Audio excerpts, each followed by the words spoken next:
ഇന്നത്തെ സന്ദേശം ഇതാണ്: how to build your mind. നിങ്ങളുടെ മനസ്സിനെ എങ്ങനെ പണിയാം? Constructing a renewal thought life. പുതുക്കപ്പെട്ട ചിന്താ ജീവിതം പണിത് ഉയർത്തുന്നത് എങ്ങനെയാണ്? വീട് പണി അറിയാം, മതിൽ പണി അറിയാം, കെട്ടിടം പണി അറിയാം. ഇതതിനെക്കുറിച്ചല്ല. ബിൽഡിംഗ് ദ ഇന്നർ മാൻ, ആന്തരിക മനുഷ്യനെ പണിയുക. പറഞ്ഞേ, അങ്ങനെ പണിയുന്ന ആരെങ്കിലും ഉണ്ടെങ്കിൽ ഒന്ന് കൈ ഉയർത്തി കാണിക്കാമോ? അകത്തെ മനുഷ്യനെ, മനസ്സിനെ പണിയുന്ന ആരെങ്കിലും ഉണ്ടെങ്കിൽ ഒന്ന് കൈ ഉയർത്താം.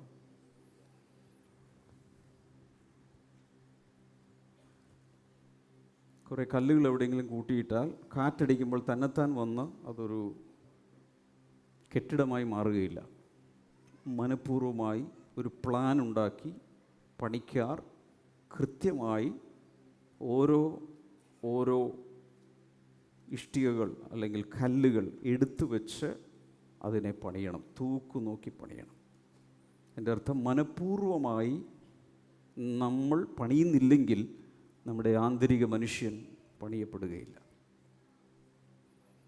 മറ്റൊന്ന്, ഈ ഭൂമിയിൽ അമ്പരചുംബികളായ ഫ്ലാറ്റുകൾ, സ്കൈ സ്ക്രേപ്പേഴ്സൊക്കെ പണിയുന്നതിനേക്കാൾ ബുദ്ധിമുട്ടാണ് ഈ പണി. മറ്റേ നമുക്ക് കോൺട്രാക്റ്റ് കൊടുത്തോ ലേബർ കൊടുത്തോ മെറ്റീരിയൽ സപ്ലൈ ചെയ്തോ മേൽനോട്ടം വഹിച്ചങ്ങ് വിടാൻ മതി.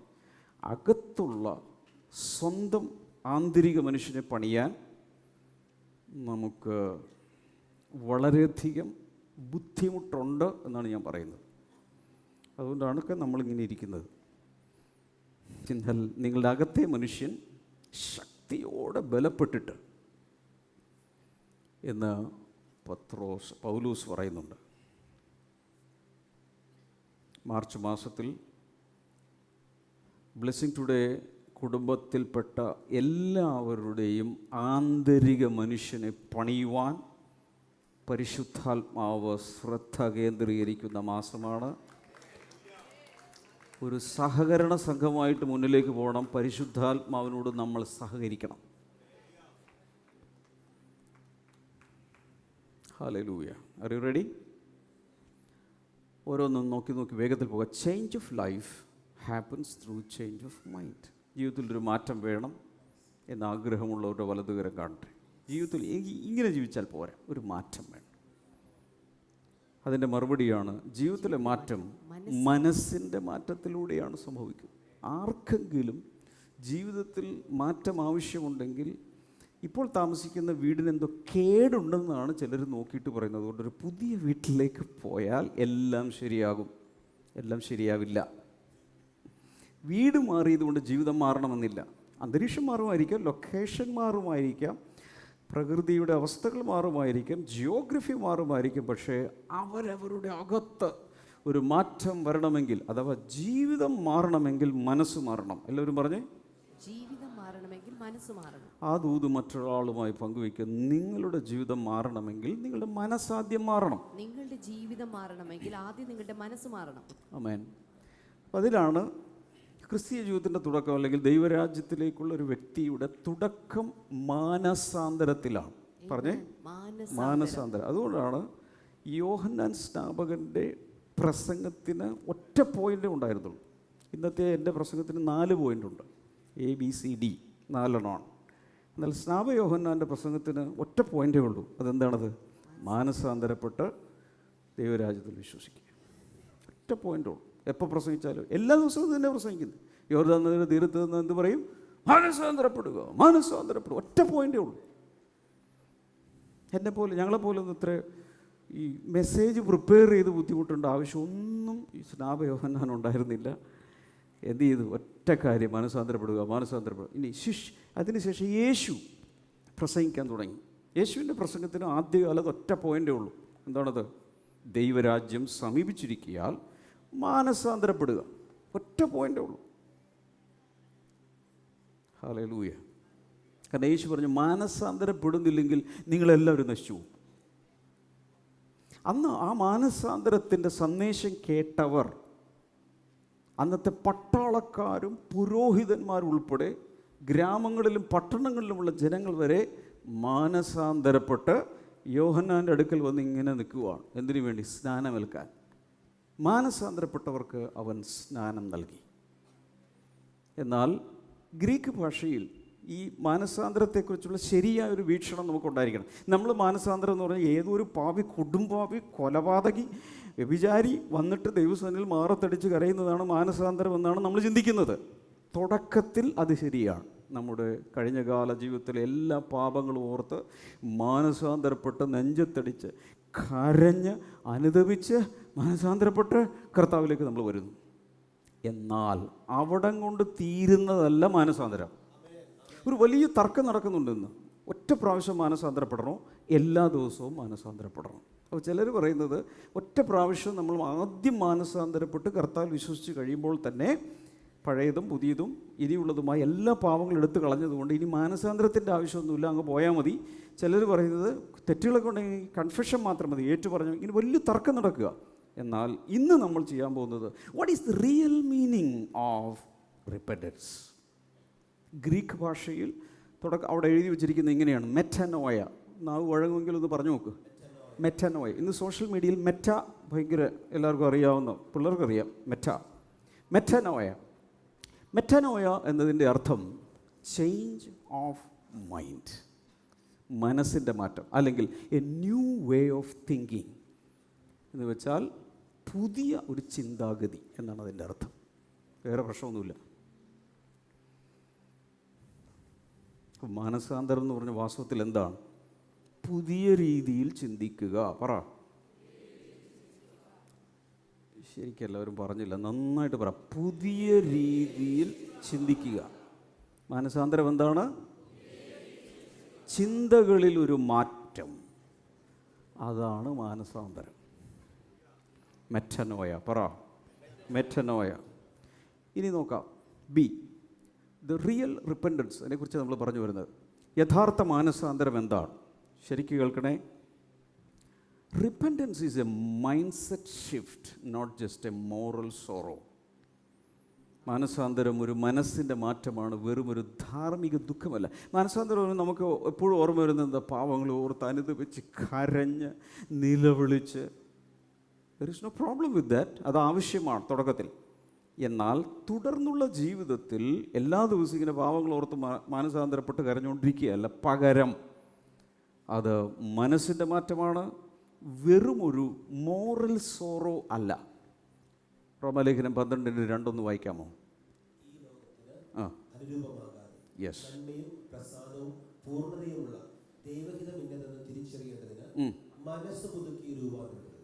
ഈ നിങ്ങളുടെ ബൈബിള് കയ്യിലുണ്ടെങ്കിൽ ഈ ഭാഗം ഒന്ന് സർക്കിൾ ചെയ്യുക. മനസ്സ് പുതുക്കി രൂപാന്തരപ്പെടുവിൻ. എല്ലാവരും ഒന്ന് വായിച്ചേ. മൂന്നായിട്ട് പറ. മനസ്സ് പുതുക്കി രൂപാന്തരപ്പെടുവിൻ. ഒന്നുകൂടെ. ഞാനിങ്ങനെ വട്ടം കറക്കുന്നത് വരെ പറഞ്ഞുകൊണ്ടിരിക്കുക. ഒന്നുകൂടെ. അവിടെ ഈ രൂപാന്തരപ്പെടുവിൻ എന്ന സ്ഥലത്ത് ബി ട്രാൻസ്ഫോംഡ് എന്നാണ് എഴുതിയിരിക്കുന്നത്. ബി ട്രാൻസ്ഫോംഡ്, രൂപാന്തരപ്പെടുക. ദൈവമക്കളെ, ഒരു നിമിഷം ഇവിടെ എന്നെ ഒന്ന് നോക്കിയേ. ഇന്നത്തെ മെസ്സേജ് ശരിക്കകത്തോട്ട് കയറിയാൽ ഈ മാർച്ച് മാസം പാഴായി പോവില്ല. ഒരു വലിയ മാറ്റം മനസ്സിനകത്ത് നടന്നിട്ട് ജീവിതം മൊത്തം അങ്ങ് മാറും. Anybody interested?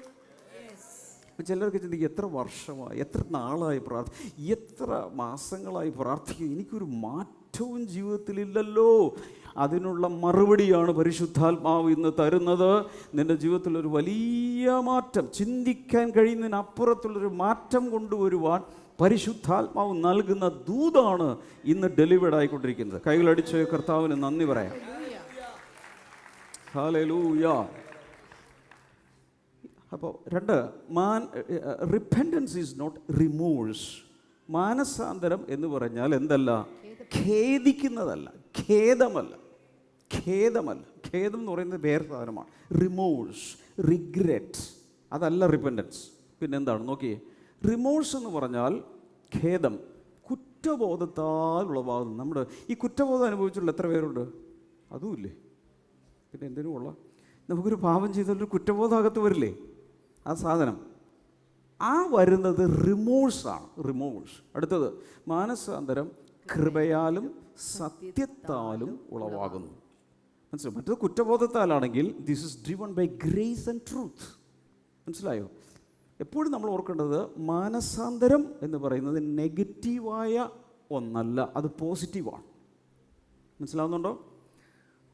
അയാൾ മാനസാന്തരപ്പെട്ടു, അപ്പോൾ അയാൾ എന്തായിരിക്കണം? ഒരു മഹാപാപിയായിരിക്കണം എന്നാണ് നമ്മൾ ചിന്തിക്കുന്നത്. തുടക്കത്തിൽ അങ്ങനെയാണ്. പക്ഷേ ഇനി എന്താണ്? മനസ്സ് പുതുക്കി രൂപാന്തരപ്പെടുന്ന പ്രക്രിയ ജീവിതകാലം മുഴുവൻ നടക്കണം. മനസ്സ് എന്ത് ചെയ്യുന്നു? നോക്കൂ, 2 Corinthians 5:17 അനുസരിച്ച് രക്ഷിക്കപ്പെട്ട സമയത്ത് നമ്മൾ പുതിയ സൃഷ്ടിയായി മാറി. പക്ഷേ ആത്മാവ് മാത്രമേ രക്ഷിക്കപ്പെട്ടുള്ളൂ, മനസ്സ് രക്ഷിക്കപ്പെട്ടിട്ടില്ല. അടുത്ത ആളോട് പറയുക, നിങ്ങളുടെ മനസ്സ് പൂർണ്ണമായി രക്ഷിക്കപ്പെട്ടിട്ടില്ല. പറഞ്ഞു കൊടുക്കുക. പിന്നെ എന്താണ് പൂർണ്ണമായി രക്ഷിക്കപ്പെട്ടത്? രക്ഷിക്കപ്പെട്ടവരെന്ന് കൈ ഉയർത്തുക. അതുമില്ലേ? അറിയാം. കൈ ഇങ്ങനെ വീശി കാണിച്ചേ. രക്ഷിക്കപ്പെട്ട എല്ലാ സഭകളിലും, കോട്ടയം, എല്ലായിടത്തും, കറുകച്ചാൽ തുടങ്ങി എല്ലായിടങ്ങളിലും കൈ ഒന്ന്, കോഴഞ്ചേരി, പാലക്കാട്, നിലമ്പൂർ എല്ലാം ഒന്ന് കൈവീശിയേ. രക്ഷിക്കപ്പെട്ടവർ. രക്ഷിക്കപ്പെട്ടത് എന്താ? രക്ഷിക്കപ്പെട്ടത് ആത്മാവ്. പറഞ്ഞെല്ലാവരും ആത്മാവ് രക്ഷിക്കപ്പെട്ടു. പറ, രക്ഷിക്കപ്പെട്ടു എന്ന് പറഞ്ഞാൽ ആത്മാവാണ് രക്ഷിക്കപ്പെട്ടത്. ശരീരം രക്ഷിക്കപ്പെട്ടിട്ടില്ല. ഇപ്പോഴും പ്രശ്നങ്ങളൊക്കെ ഉണ്ടല്ലോ ശരീരത്തിൽ. ശരീരം ഇതുവരെ രക്ഷിക്കപ്പെട്ടിട്ടില്ല. മനസ്സോ കുറേശ്ശെ കുറേശ്ശെ കുറേശ്ശെ കുറേശ്ശെ എല്ലാ ഞായറാഴ്ചയും ഒന്ന് വചനം കേൾക്കുമ്പോൾ, മോർണിംഗ് ഗ്ലോറി കാണുമ്പോൾ, നോട്ട്സ് ചെയ്തെടുക്കുമ്പോൾ, അത് വീണ്ടും കാണുമ്പോൾ, പല പ്രാവശ്യം പറയുമ്പോൾ കുറേശ്ശെ കുറേശ്ശെ കുറേശ്ശെ രക്ഷിക്കപ്പെട്ടുകൊണ്ടേയിരിക്കുന്നു. എന്നാൽ കർത്താവ് വരുമ്പോൾ, കാഹളം മുഴങ്ങുമ്പോൾ, വിശുദ്ധന്മാർ ഉയർത്തെഴുന്നേൽക്കുമ്പോൾ, ആ കൂട്ടത്തിൽ എനിക്ക് തേജസ്കരിക്കപ്പെട്ട, ഒരിക്കലും നശിക്കാത്ത യേശു 3-ാം നാളിൽ ഉയർത്തെഴുന്നേൽറ്റപ്പോൾ കിട്ടിയതുപോലുള്ള ഒരു ശരീരം എനിക്ക് കിട്ടും. അപ്പോൾ മാത്രമാണ് എൻ്റെ ശരീരം രക്ഷിക്കപ്പെടുന്നത്. ഇത്രയും മനസ്സിലായവർ 3 പ്രാവശ്യം ഹല്ലേലൂയ പറ.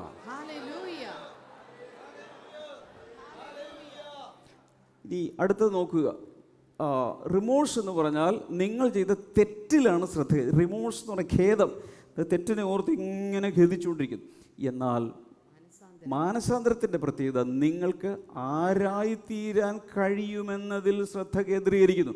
എനിക്കൊരു മാറ്റമുണ്ടായാൽ എനിക്ക് എന്തായിത്തീരാൻ കഴിയും എന്നതിലാണ് മാനസാന്തരം ശ്രദ്ധിക്കുന്നത്. അടുത്ത് നോക്ക്. ഈ ഖേദം എന്ന് പറഞ്ഞാൽ ലജ്ജയോടെ പിന്നോട്ട് നോക്കുന്നു. കാരണം കഴിഞ്ഞകാല ജീവിതത്തിൽ ഞാൻ ചെയ്തു പോയ പലതും ഓർത്തിട്ട് ഞാൻ ഇന്ന് ലജ്ജ കൊണ്ട്, നാണക്കേട് കൊണ്ടും ഇങ്ങനെ ദുഃഖിച്ചിരിക്കുന്ന അവസ്ഥയാണ് റിമോഴ്സ്. മാനസാന്തരം എന്താണ്? രൂപാന്തരത്തോടെ മുന്നോട്ട് നോക്കും. Looks forward in transformation. എനിക്കൊരു വലിയ മാറ്റത്തോടുകൂടെ ഒരു ചിത്രശലഭം കഴിഞ്ഞ ആഴ്ചയിലൊക്കെ നമ്മൾ കണ്ടതുപോലെ ആ കൊക്കൂണിൻ്റെ അകത്ത് നിന്ന് പുറത്തു വന്ന് അനന്തവിഹായസിലേക്കൊരു ബട്ടർഫ്ലൈ പറക്കുന്നത് പോലെ ഭയങ്കരമായൊരു ഭാവി കർത്താവ് എനിക്ക് വെച്ചിരിക്കുന്നു എന്നതാണ് മാനസാന്തരം കാണുന്നത്. അടുത്തത് നോക്കുക. Remorse leads to death. ഖേദം മരണത്തിലേക്ക് നയിക്കുന്നു. അതായത് കുറ്റബോധം കൊണ്ട് വെറുതെ ദുഃഖിച്ചിരിക്കുന്ന പലരും എന്ത് ചെയ്യുന്നു? മരണത്തിൽ പോയി അവസാനിക്കും. അവർക്ക് സൂയിസൈഡൽ ടെൻഡൻസി ഉണ്ടാവും. യൂദാസിനെ പോലെ അവർ കേട്ടി ഞാന്നു ചാത്തു. അതിലേക്കാണ് ഖേദം കൊണ്ട്. എന്നാൽ മാനസാന്തരത്തിൻ്റെ പ്രത്യേകത അത് ജീവിതത്തിലേക്ക് നയിക്കുന്നു. പത്രോസ് കണ്ടോ? അവൻ അതിദുഃഖത്തോടെ കരഞ്ഞു, പക്ഷേ ക്ഷമിക്കുന്ന കർത്താവിലേക്ക് അവൻ മടങ്ങി. അതോടുകൂടെ ഇത്രയും മഹാഭാവം ചെയ്ത, രണ്ടുപേരും ഒരേ തെറ്റാ ചെയ്തത്, മഹാഭാവം ചെയ്ത പത്രോസ് എന്തായി മാറി? അപ്പസ്തോലന്മാരിൽ പ്രധാനിയായി. അവൻ്റെ മേൽ അഭിഷേകം ഇറങ്ങി പെന്തക്കോസ്ത് നാളിൽ പ്രസംഗിച്ചപ്പോൾ 3000 പേര് ഒറ്റയടിക്ക് സ്നാനപ്പെടുത്തി. പരിശുദ്ധാത്മാവിൽ ഞാൻ വിളിച്ചു പറയുന്നു, ഇവിടെ ഇരിക്കുന്ന ചിലർക്ക് ശരിയായ രീതിയിലുള്ള മനസ്സിലെ പരിവർത്തനം, മാറ്റമുണ്ടാകുമ്പോൾ ചരിത്രത്തിൽ ആരും ചെയ്തിട്ടില്ലാത്ത ചില ശുശ്രൂഷകൾ ചെയ്യാൻ ചിലരെ കർത്താവ് അഭിഷേകം ചെയ്യും. അവരുടെ മേൽ വീണ്ടും ഒരു പെന്തക്കോസ്ത് നടക്കും. Hallelujah, hallelujah, hallelujah. ഈ വചനം നിങ്ങളുടെ ബൈബിളിൽ ഉണ്ടോ എന്ന് നോക്കുക. ഇങ്ങനെ പറയുന്നത് ഇങ്ങനെയാണ്, ദൈവഹിതപ്രകാരമുള്ള ദുഃഖം. അപ്പോൾ ഇങ്ങനെയുള്ള ദുഃഖമുണ്ട്, ദൈവഹിതപ്രകാരവും ദുഃഖമുണ്ട്. അതിനെ പറയുന്നത് ഗോഡ്ലി സോറോ. ഗോഡ്ലി സോറോ, അതാണ് ഇവിടെ എഴുതിയിരിക്കുന്നത്. ദൈവഹിതപ്രകാരമുള്ള ദുഃഖം അനുതാപം വരാത്ത മാനസാന്തരത്തെ രക്ഷയ്ക്കായി ഉളവാക്കുന്നു. അതായത് ശരിയായ മാനസാന്തരം രക്ഷയിലേക്ക്, ജീവനിലേക്ക് നടക്കുന്നു. എന്നാൽ ലോകത്തിൻ്റെ ദുഃഖമോ എന്ന് വെച്ചാൽ വേൾഡ്ലി സോറോ, അതാണ് റിമോഴ്സ്, ഖേദം, ചുമ്മാ ദുഃഖിക്കുക. ചെയ്തു പോയല്ലോ, വേണ്ടായിരുന്നു. വേൾഡ്ലി സോറോ മരണത്തെ ഉളവാക്കുന്നു. അങ്ങനെയുള്ളവർ ഡിപ്രഷനിലേക്ക് പോയിട്ട് ഞരമ്പ് മുറിക്കും, കയറന്വേഷിക്കും, വിഷം മേടിക്കും, 2 കഷ്ണം വയറ് കൊണ്ടുവരും, ഷോക്കേറ്റ് ചാകാൻ. ഇതൊക്കെ എങ്ങനെയാണ് വരുന്നത്? ചുമ്മാ ദുഃഖിച്ചാൽ. ഗുഡ് ന്യൂസ്, എത്ര വലിയ കൊടുമ്പാവിയാണേലും, എത്ര പ്രാവശ്യം പിന്മാറ്റത്തിൽ പോയാലും, രക്ഷകൻ്റെ അടുക്കിലേക്ക് ഇവിടെ മൂക്കിൽ ശ്വാസമുള്ളിടത്തോളം മടങ്ങി വന്നാൽ നിനക്ക് വീണ്ടും ഒരു അവസരം നൽകുന്ന നല്ല പിതാവാണ് നമ്മുടെ ദൈവം. അത് കൈയടിച്ച് ശരിക്കും ആഘോഷിക്കണമെന്ന് ഞാൻ പറയുന്നു. ഇങ്ങനെ ഒരു ദൈവത്തെ കിട്ടിയില്ലായിരുന്നെങ്കിൽ, we love you Father. ഇങ്ങനെയൊക്കെ പറയുമ്പോൾ കർത്താവിനോട്, പിതാവിനുള്ള സ്നേഹം ഒന്ന് കൂടണം കേട്ടോ. ഒരു അടുത്തൊരു ലെവലിലോട്ട് നമ്മളത് കയറ്റി വെക്കണം, ദൈവത്തോടുള്ള സ്നേഹം. ഹല്ലേലൂയ. അടുത്ത നോക്കുക, ലൂക്കോസ് 15:17, when he came to his senses, അപ്പോൾ അവന് സുബോധം വന്നിട്ട്. ആരുടെ കാര്യമോ? ധൂർത്തപുത്രൻ്റെ കാര്യമാണ്. എല്ലാം മുടിച്ചു. അപ്പനെയും തകർത്തു, ചേട്ടനെയും തകർത്തു, കുടുംബത്തിന് മോശം പേരുണ്ടാക്കി, നൈറ്റ് ക്ലബിലും ബാറുകളിലും ഒക്കെ നടന്ന് സകലവും നശിപ്പിച്ചവൻ അവിടെ ഇരുന്ന് പന്നി തിന്നുന്ന ഫുഡ്, പിഗ് ഫുഡ് കഴിച്ചുകൊണ്ടിരിക്കുമ്പോൾ അവന് എല്ലാവരും പറഞ്ഞാലും ഞാൻ അടുത്ത് പറയൂ, എന്തു വന്നു? സുബോധം വന്നു. അവിടെയാണ് മാനസാന്തരം, മെറ്റനോയ ആക്ടിവേറ്റഡ് ആയി. അവൻ്റെ അകത്ത് ഇതുവരെ ചിന്തിച്ച പോലെയല്ല ഇപ്പോൾ ചിന്തിക്കുന്നത്. ഇതുവരെ അവൻ ചിന്തിച്ച്, ഞാൻ പറഞ്ഞുതരാം, എൻ്റെ ഭാവനയാണ്. ഇതുവരെ എൻ്റെ അപ്പനെ പോലെ ഇങ്ങനെ ഒരു അപ്പൻ വേറെയില്ല. പിശുക്കൻ, തല്ലുപിടിച്ച് മേടിക്കേണ്ടി വന്നുമല്ല അല്ലേ? എന്നിട്ട് അവസാനം ഞാനിപ്പോൾ ഇങ്ങനെ കുറച്ച് കാശ് മോനുണ്ടെന്ന് അന്വേഷിച്ചായിരുന്നോ? കുറച്ച് കാശെങ്കിലും ഒരു മണി ഓർഡറെങ്കിലും അയച്ചു തരാമായിരുന്നല്ലോ. ഒന്നും തരാത്ത ദുഷ്ടനായ അപ്പൻ എന്ന് ചിന്തിച്ചുകൊണ്ടിരുന്നവൻ, അപ്പൻ്റെ വീട്ടിൽ ഒരു സ്വാതന്ത്ര്യമില്ല, എല്ലാത്തിനും പെർമിഷൻ മേടിക്കണം. അപ്പം പൊക്കോട്ടെ, അപ്പം അത് ചെയ്യട്ടെ, എന്തിന് ഞാനിങ്ങനെ അടിമയായിട്ട് കിടക്കുന്നു? എനിക്ക് സ്വാതന്ത്ര്യമില്ലേ, ഞാനും വളർന്നില്ലേ എന്ന് ചിന്തിച്ചവൻ ഇപ്പോൾ അവന് സുബോധം വന്നപ്പോൾ അവൻ പറയുന്നത്, അപ്പാ ഞാൻ നിന്നോടും സ്വർഗത്തോടും പാപം ചെയ്തു പോയി, ഞാനിതാ മടങ്ങി വരുന്നു. നിൻ്റെ ദാസന്മാരിൽ ഒരാളെ പോലെയെങ്കിലും എന്നെ ഒന്ന് ആക്കണേ. അപ്പോൾ അവൻ്റെ എന്തിന് മാറ്റം വന്നു? ചിന്താ രീതികൾക്ക് അവന് മാറ്റം വന്നു. പണ്ട് കാണുന്നത് പോലെയല്ല ഇപ്പോൾ അപ്പനെ കാണുന്നത്. നേരത്തെ അവൻ്റെ വിചാരം അവൻ്റെ വീട്ടിൽ ഒരു സ്വാതന്ത്ര്യമില്ലെന്നാണ്. പക്ഷെ ഇപ്പോൾ മനസ്സിലായി യഥാർത്ഥ സ്വാതന്ത്ര്യം എവിടെയാണ്. ഭക്ഷണം പോലും ഇല്ലാതെ ഞാൻ കഷ്ടപ്പെടുകയാണ്. അപ്പൻ്റെ വീട്ടിൽ വേലക്കാർ പോലും തിന്നിട്ട് ബാക്കി വരുന്നു. അത്രയും സുഭിക്ഷത എൻ്റെ അപ്പൻ്റെ വീട്ടിലുണ്ട്. ചിലരോടൊക്കെ പരിശുദ്ധാത്മാവ് ഇന്ന് പറയുന്നു, ദൈവത്തിൽ നിന്നും, ദൈവഭവനത്തിൽ നിന്നും, സഭയിൽ നിന്നും, കൂട്ടായ്മയിൽ നിന്നും എത്രത്തോളം ഡിസ്റ്റൻസിൽ നീ പോകുന്നോ അത്രത്തോളം നിൻ്റെ ലൈഫ് ഡ്രൈ ആയിക്കൊണ്ടിരിക്കും. ദാരിദ്ര്യത്തിലേക്ക് പോയിക്കൊണ്ടിരിക്കും. എല്ലാം ഷാറ്റഡായി, നല്ല വസ്ത്രമില്ലാതെ എല്ലാം തകർന്ന് സ്പിരിച്വലി ഡ്രൈ ആയിക്കൊണ്ടിരിക്കും. എന്നാൽ അവന് സുബോധം വന്നപ്പോൾ അവൻ ചെയ്തത്, ഇവിടെ ചിന്തിച്ച് ദുഃഖിച്ചു, എന്നാലും ചെയ്തു പോലെ എന്ന് ചത്തുകളയാം എന്നല്ല അവൻ ചിന്തിച്ചത്. തിരിച്ചവൻ എന്ത് ചെയ്യും? ഞാൻ എൻ്റെ അപ്പൻ്റെ വീട്ടിലേക്ക് തിരികെ പോകും. അപ്പം ഇങ്ങോട്ട് പോയിരുന്നവൻ 180 ഡിഗ്രി ഇങ്ങോട്ട് തിരിഞ്ഞു, ഒരു യൂ ടേൺ എടുത്തു. എന്നിട്ട് അവൻ എന്ത് ചെയ്തു? അപ്പൻ ഓരോ ചുവടുപിനി എങ്ങോട്ടാണ്? അപ്പൻ്റെ വീട്ടിലേക്കാണ്. അപ്പൻ അവനെ ദൂരെ നിന്ന് കണ്ടിട്ട് ഓടി വന്ന് അവനെ ശപിച്ചു. ആമേൻ പറയാമോ?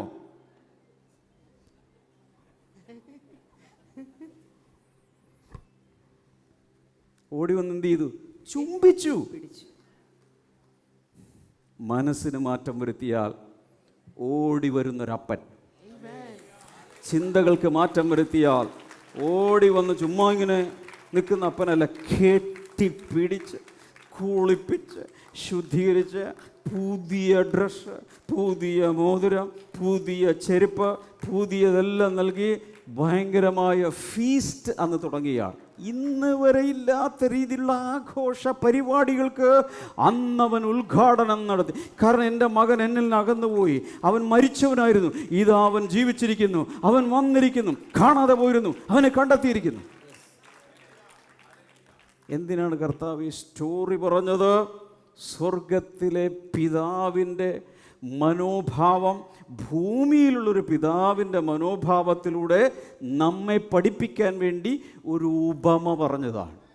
അങ്ങനെയെങ്കിൽ സ്വർഗത്തിൽ അപ്പൻ അതിനേക്കാളൊക്കെ ഇത് ഒറ്റ പ്രാവശ്യം പോയപ്പോൾ തിരിച്ചു വന്ന കാര്യമാണ്. ധൂർത്തപുത്രൻ്റെ ഇതിലെങ്കിൽ 1000 പ്രാവശ്യം പോയി വന്നവരാണ് നമ്മൾ. എന്നിട്ടും ചേർത്തില്ലേ?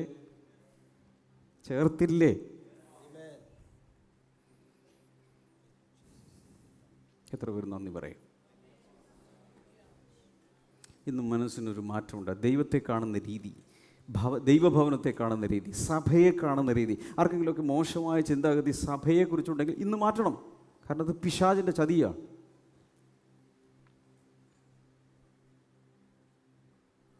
അപ്പോൾ സുബോധം വന്നിട്ട് അവൻ 3 വായിക്കാമോ?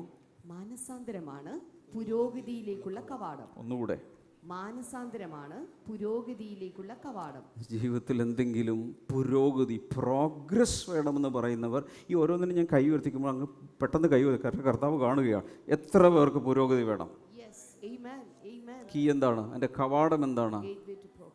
Repentance is the gateway to progress. ജീവിതത്തിലൊരു മാറ്റം ഉണ്ടാകണമെങ്കിൽ സഭയല്ല മാറേണ്ടത്, പാസ്റ്ററല്ല മാറേണ്ടത്, ഇവിടുത്തെ സിസ്റ്റമല്ല മാറേണ്ടത്, പിന്നെന്താണ്? എൻ്റെ മനസ്സും ചിന്തകളും ആദ്യം മാറിയെങ്കിൽ മാത്രമേ എൻ്റെ ജീവിതത്തിലൊരു മാറ്റം ഉണ്ടാവൂ. അയ്യോ, എത്ര പേർക്ക് മനസ്സിലായി? കർത്താവേ രക്ഷിക്കണേ, രക്ഷിക്കണേ, രക്ഷിക്കണേ. ഇത് മനസ്സിലാകട്ടെ. യേശുവിൻ്റെ നാമത്തിൽ വെളിപ്പെടട്ടെ, വെളിപ്പെടട്ടെ. പറവകൾ ഒരു വിത്ത് പോലും കൊണ്ടുപോകാൻ സമ്മതിക്കരുത്. പിടിച്ചോളണം. ഇവിടെ നോക്കി, മർക്കോസ് 1:15 പറയുന്ന കാലം തികഞ്ഞു, ദൈവരാജ്യം സമീപിച്ചിരിക്കുന്നു. എന്ത് ചെയ്യണം?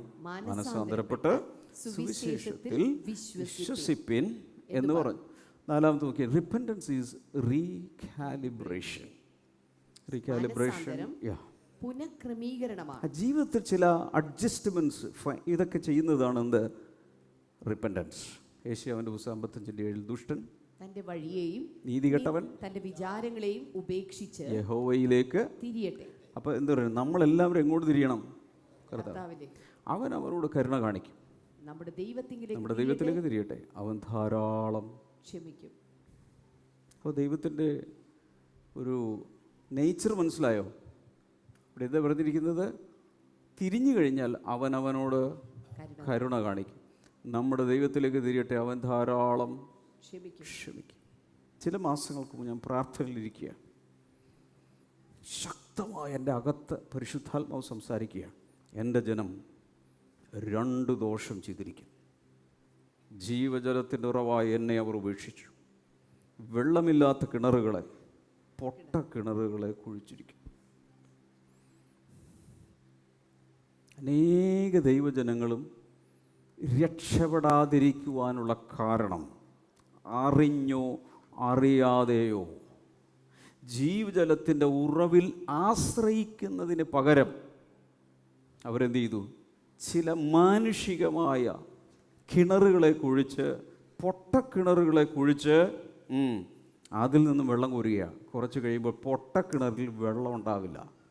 എന്നാൽ ജീവജലത്തിൻ്റെ പ്രത്യേകത നിത്യജീവനിലേക്ക് പൊങ്ങി വരുന്ന, ഒരിക്കലും നിലയ്ക്കാത്ത, ഒരിക്കലും തീരാത്ത ഇൻഎക്സോസ്റ്റിബിൾ ഫൗണ്ടൈനായി അത് മാറും.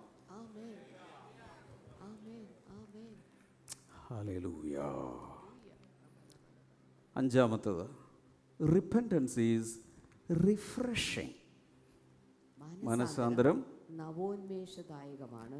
അപ്പോസ്തലപ്രവൃത്തികൾ 3:19 പറയുന്ന, ആകിയാൽ നിങ്ങളുടെ പാപങ്ങൾ മാഞ്ഞു കിട്ടേണ്ടതിന് മനസ്സാന്തരപ്പെട്ട് തിരിഞ്ഞുകൊള്ളുവിൻ, എന്നാൽ കർത്താവിൻ്റെ സമ്മുഖത്ത് നിന്ന് ഇന്നതുണ്ടാവുന്ന തുടരെ അതിനുശേഷം പറയുന്നത് ആശ്വാസകാലങ്ങൾ. ആശ്വാസകാലങ്ങളുണ്ടാവും. അതാണ് വരേണ്ടത്.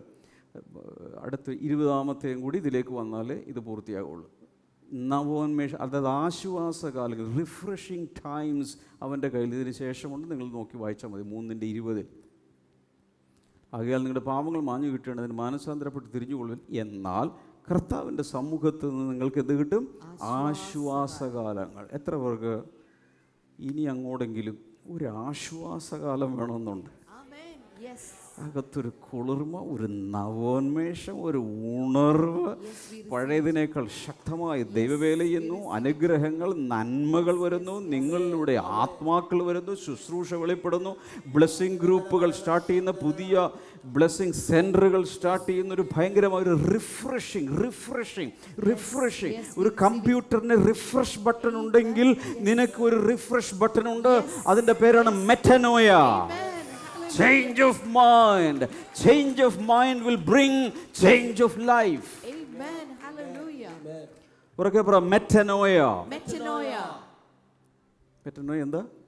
Change of mind. ചിന്താഗതികൾക്ക് മാറ്റം വരുത്തുക. how to build your mind. മനസ്സിനെ എങ്ങനെയാണ് പണിയേണ്ടത്? ഇതൊക്കെ ഇങ്ങനെ പറഞ്ഞുകൊണ്ടിരുന്നാൽ മതിയോ? എങ്ങനെയാണ് പ്രായോഗികമായി മനസ്സിനെ പണിതുയർത്താൻ കഴിയുന്നത്? 4 കാര്യങ്ങളാണ്. ഒന്ന്, തോട്ട് ഓഡിറ്റിംഗ്. ദാറ്റ് മീൻസ് ചിന്തകളുടെ സൂക്ഷ്മ പരിശോധന. എന്താണ്?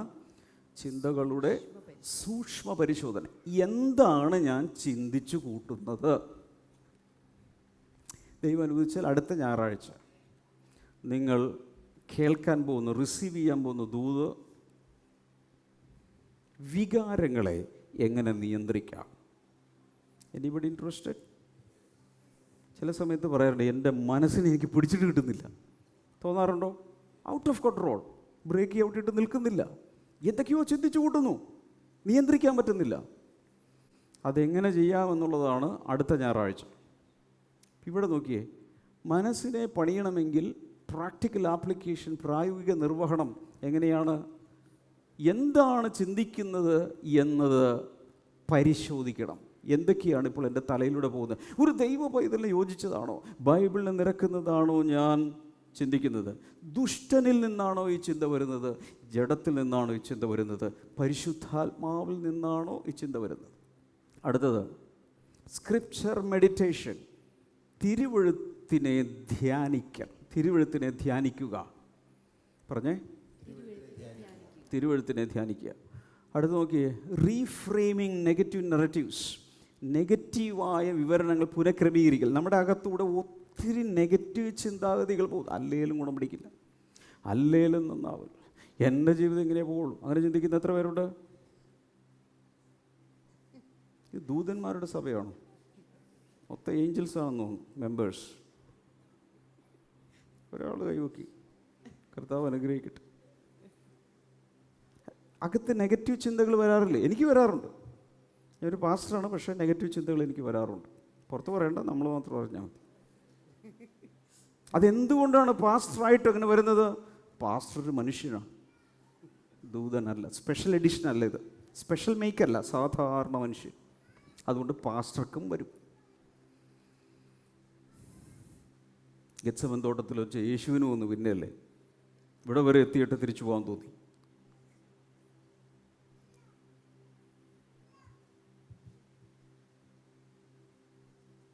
അതുകൊണ്ട് സൂപ്പർ സ്പിരിച്വാലിറ്റി ഒന്നും ഇവിടെ എടുക്കണ്ട, എല്ലാവർക്കും ഇതൊക്കെ വരാം.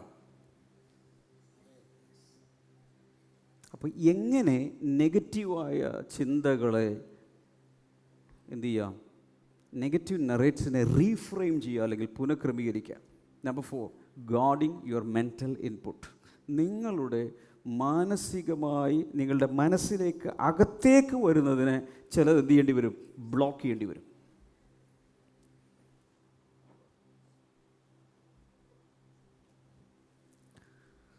ചിലർക്ക് ഒരു ഫിൽറ്ററും ഇല്ല. ഫിൽറ്റർ എന്ന് പറഞ്ഞ സാധനമേ ഇല്ല. അങ്ങോട്ടുള്ളതിനും ഫിൽറ്റർ ഇല്ല, ഇങ്ങോട്ടുള്ളതിനും ഫിൽറ്റർ ഇല്ല. അതുകൊണ്ട് എല്ലാം അങ്ങോട്ടും പോകും, ഇങ്ങോട്ടും വരും.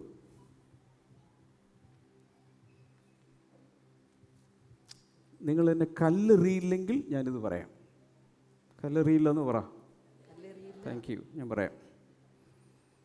മനസ്സിൻ്റെ അകത്തേക്ക് എന്താണ് വരുന്നത് എന്നുള്ളത് നിയന്ത്രിക്കുന്നതാണ് ഈ പറഞ്ഞത് മാനസിക നിക്ഷേപങ്ങൾ. അകത്തേക്ക് വരുന്ന ഇൻപുട്ടിനെ എന്ത് ചെയ്യുക? സൂക്ഷിക്കുക. പഴയ കാലത്ത് ചില വാരികകൾ ഇറങ്ങുമായിരുന്നു. അതിലധികവും ജഡത്തെ പുളപ്പിക്കുന്നതായിരുന്നു. നമ്മൾ വായിച്ചിട്ടുണ്ട്. ആ അടുത്ത എൻ്റെ തുടരുമാണ് നമ്മൾ സസ്പെൻസിൽ മുള്ളിൽ നിർത്തിയിരിക്കുന്നത്. ആ തുടരും അടുത്ത ലക്കം കിട്ടാൻ വേണ്ടി ആളുകൾ പെട്ടിക്കടകളുടെ മുമ്പിൽ മാഗസിന് വേണ്ടി ക്യൂ നിന്ന കാലം എനിക്ക് ഓർമ്മയുണ്ട്. കാരണം അവൾക്ക് എന്ത് സംഭവിച്ചു അതിനുശേഷം അതെനിക്ക് അറിയണം, അറിഞ്ഞേ പറ്റൂ. ഇന്ന് ഭക്ഷണം കഴിക്കുന്നതിന് മുമ്പ് അവൾക്ക് എന്ത് സംഭവിച്ചു എന്നുള്ളത് എനിക്കറിയാം. അത് കഴിഞ്ഞപ്പോൾ അത് സീരിയലുകളായി മാറി. എത്ര വിശുദ്ധ സഭ, അറിഞ്ഞിട്ട് പോലുമില്ല. സീരിയലുകൾ നാളെ വൈകിട്ട് 7 മണിക്ക് ബാക്കി എന്താകുമെന്ന് അറിയാൻ വേണ്ടി ആകാംക്ഷയോടെ പണിയൊക്കെ ഒതുക്കി നേരെ ഭക്തിയോടെ പെട്ടിയുടെ മുമ്പിൽ വന്നിരിക്കുക. ഓർക്കുന്നുണ്ടോ? ഇതൊന്നും വേണ്ട, 24/7 അവൈലബിൾ. വിരൽ തുമ്പിൽ കയ്യിലിരിപ്പുണ്ട്. അനേക ദൈവമക്കളും നെഗറ്റീവ് ഇൻപുട്ടിന് അടിമകളാണ്. ടെസ്റ്റ്. ഇവിടെ ഇരിക്കുന്ന ചില വീട്ടപ്പന്മാർ, ഞാൻ നിങ്ങളുടെ മൊബൈൽ ഞാനിപ്പോൾ ഒന്ന് മേടിക്കുകയാണ്, എന്നിട്ട് അടുത്ത ഞായറാഴ്ച വരുമ്പോൾ ഞാൻ തിരിച്ചു തരാം. എന്തായിരിക്കും ഇവിടെ നടക്കാൻ പോകുന്നത്? നിങ്ങൾ പറ, എന്ത് നടക്കുമെന്ന് പറ. നിങ്ങൾക്ക് വിഡ്രോവൽ സിംറ്റംസ് ഉണ്ടാവും. അതെന്താണെന്ന് എത്ര പേർക്ക് മനസ്സിലായി? ഡ്രഗ് അഡിക്ഷനിലേക്ക് പോയ ആളുകൾക്ക് ഡ്രഗ്സ് പിന്നെ കിട്ടിയില്ലെങ്കിൽ ചിലരുടെ ഇവിടുന്ന് പതയും നുരയൊക്കെ വന്ന് താഴെ കിടന്ന് ഉരുളുമാർക്ക് ഇത് കിട്ടിയില്ലെങ്കിൽ ആ സമയത്ത് ആ സാധനം വെളിപ്പെടും. കാരണം നെഗറ്റീവ് ഇൻപുട്ടുകളുടെ ചാനൽ അടഞ്ഞപ്പോൾ നിങ്ങളുടെ ജഡമത് സമ്മതിക്കുന്നില്ല. അതുപോലെ നിങ്ങൾ അതുവരെ നയിച്ചുകൊണ്ടിരുന്ന ദുഷ്ടാത്മാക്കൾക്ക് അത് ഒട്ടും സഹിക്കാൻ പറ്റുന്നില്ല. എൻ്റെ ഇരയാണ് നഷ്ടപ്പെടുന്നത്, എൻ്റെ കസ്റ്റമറാണ് നഷ്ടപ്പെടുന്നത്. അത് പല രീതിയിൽ വരാം. സോഷ്യൽ മീഡിയയിലൂടെ, എൻ്റർടൈൻമെൻറ്റ്സിലൂടെ, നിങ്ങൾ ഇഷ്ടപ്പെടുന്ന പലതിലൂടെ. ഇന്ത്യയിലേക്ക് കൊറിയയിൽ നിന്ന് ഒത്തിരി വരുന്നുണ്ടെന്നാണ് ഞാൻ അറിഞ്ഞത്. പിള്ളേർക്ക് കൊറിയൻ ഡ്രാമകളായിട്ട് കൊറിയൻ അഡിക്റ്റാണ് പിള്ളേർ. മൊബൈലൊന്ന് എടുത്ത് നോക്ക്, 3 മിനിറ്റ് ഇതിനുള്ളിൽ വിവരം അറിയും. മമ്മിയുടെയും പാപ്പയുടെയും വിവരം അറിയും. അപ്പോൾ ഇവിടെ ഗോഡിങ് യുവർ മെൻ്റൽ ഇൻപുട്ട് എന്ന് പറയുന്നത് നിസ്സാര കാര്യമല്ല കുഞ്ഞുങ്ങളെ. ഇതൊക്കെ ശ്രദ്ധിക്കാതെ നിങ്ങൾ ബ്ലെസ്സിങ് ടുഡേയിൽ വിശ്വസ്തയോടെ എല്ലാ ഞായറാഴ്ചയും വന്ന് ഭക്തിയോടെ കഞ്ഞി കുടിച്ച് വീട്ടിൽ പോയാലും ഒരു മാറ്റം ഉണ്ടാകാൻ പോകുന്നില്ല. ഒരു ഡിസ്ക്ലൈമറാണ്.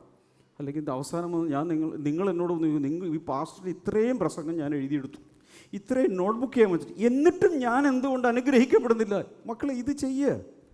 നിങ്ങളുടെ ചിന്തകൾ ഓഡിറ്റ് ചെയ്യണം. കണക്കുകൾ മാത്രമല്ല ഓഡിറ്റ് ചെയ്യേണ്ടത്, അകത്തൂടെ പോകുന്ന ചിന്തകൾ എന്താ? ഒരു ദൈവ പൈതലിനെ യോജിച്ചതാണോ? ആത്മാവിൻ്റെ ചിന്തകളാണോ? ജഡത്തിൻ്റെ ചിന്തകളാണോ? ദുഷ്ടനിൽ നിന്നുള്ള ചിന്തകളാണോ? ഈ ലോകത്തിൻ്റെ ചിന്തകളാണോ? അടുത്തത്, ഇത് നടക്കുന്നുണ്ടോ? ദൈവപുരുഷനായ മോശെ മരിച്ചു. അവൻ്റെ സഹായിയായിരുന്ന യോശുവയെ കർത്താവ് എഴുന്നേൽപ്പിക്കുക.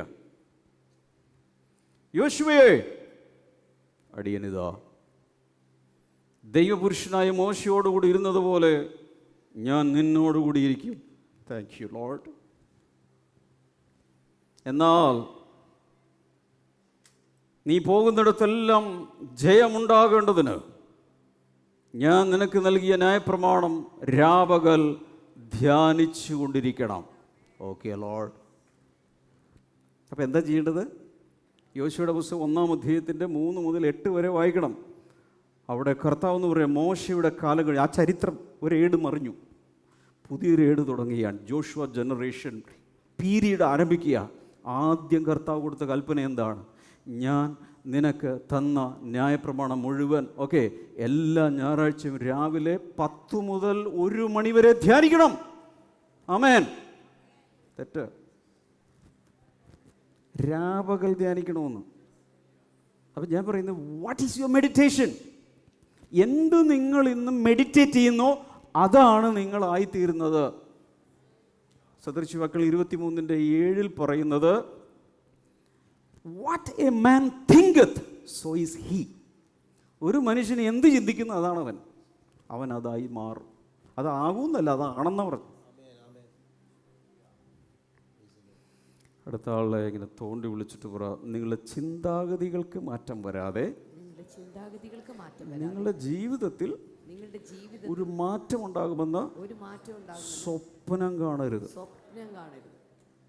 ചോദ്യം, എത്ര പേർക്ക് ഇപ്പോൾ ഉത്തരം കിട്ടി? ജീവിതം ഇങ്ങനെ ഈ കോലത്തിലിരിക്കുന്നതിൻ്റെ കാരണം എത്ര പേർക്ക് കിട്ടി? കൈ ഉയർത്തി കാണിക്കാൻ. കുറച്ച് പേർക്കൊക്കെ മനസ്സിലായി. സ്വസ്ത്രം. എത്ര പേർക്ക് ശരിക്കും മനസ്സിലായി? ഇത് മാത്രം കിട്ടിയാൽ മതി, നന്നാവും. ഈ മാസം തുടങ്ങുക യേശുവിൻ്റെ നാമത്തിൽ ഇതിൻ്റെ ആകാശത്തേക്ക് നിറയൊഴിച്ച്. എങ്ങനെയാണ് ഉദ്ഘാടനം വെടിവെക്കുന്നത്? ഇങ്ങോട്ടാ, താഴത്തോട്ടാണോ ഇങ്ങോട്ടാണോ? ആകാശത്തോട്ടല്ലേ? ആകാശത്തേക്ക് നിറയൊഴിച്ച് ഞാനിതിൻ്റെ ഉദ്ഘാടന കർമ്മം പിതാവിൻ്റെയും പുത്രൻ്റെയും പരിശുദ്ധാത്മാവിൻ്റെ നാമത്തിൽ നിർവഹിച്ചിരിക്കുന്നു. നിങ്ങളുടെ മനസ്സിൻ്റെ കൺസ്ട്രക്ഷൻ ഇന്ന് ആരംഭിക്കുന്നു. അടിക്ക് നന്നായിട്ട്.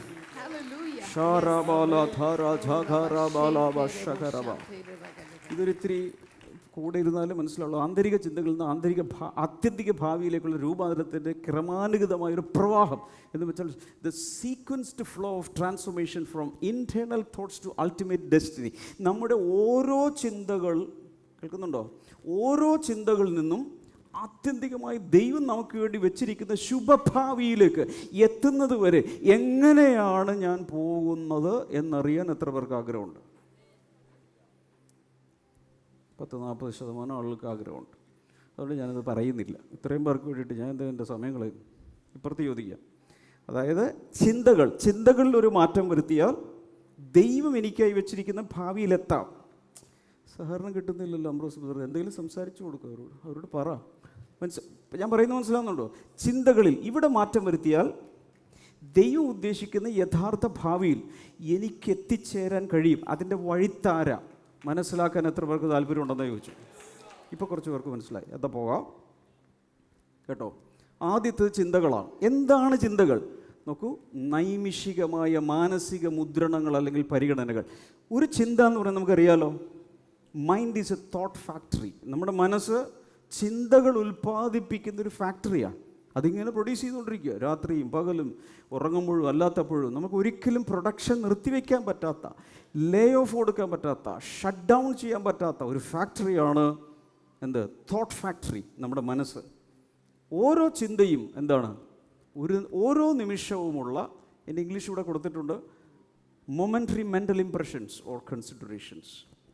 പക്ഷേ ഈ ചിന്തകൾ എന്തായി മാറുമെന്ന് അറിയുമ്പോൾ thoughts will become thought patterns. ഇവിടെ നോക്ക്, തോട്ട് പാറ്റേൺസ് അതെന്താണ്? എൻ്റെ മലയാളം ഇല്ലാന്ന് തോന്നുന്നു അല്ലേ? ഓക്കെ.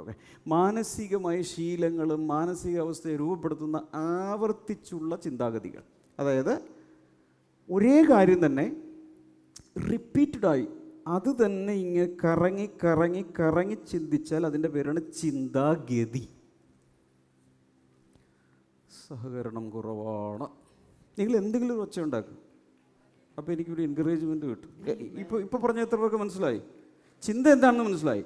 ഒരു കാര്യത്തെക്കുറിച്ച് പെട്ടെന്ന് നമ്മുടെ നൈമിഷികമായി ഒരു മാനസികമായ ഒരു മുദ്രണമുണ്ടായി, ഒരു പരിഗണനയുണ്ടായി. അതാണ് ഇത്. എന്നാൽ അത് തന്നെ വീണ്ടും ചിന്തിച്ചാൽ അത് എന്തായി മാറും?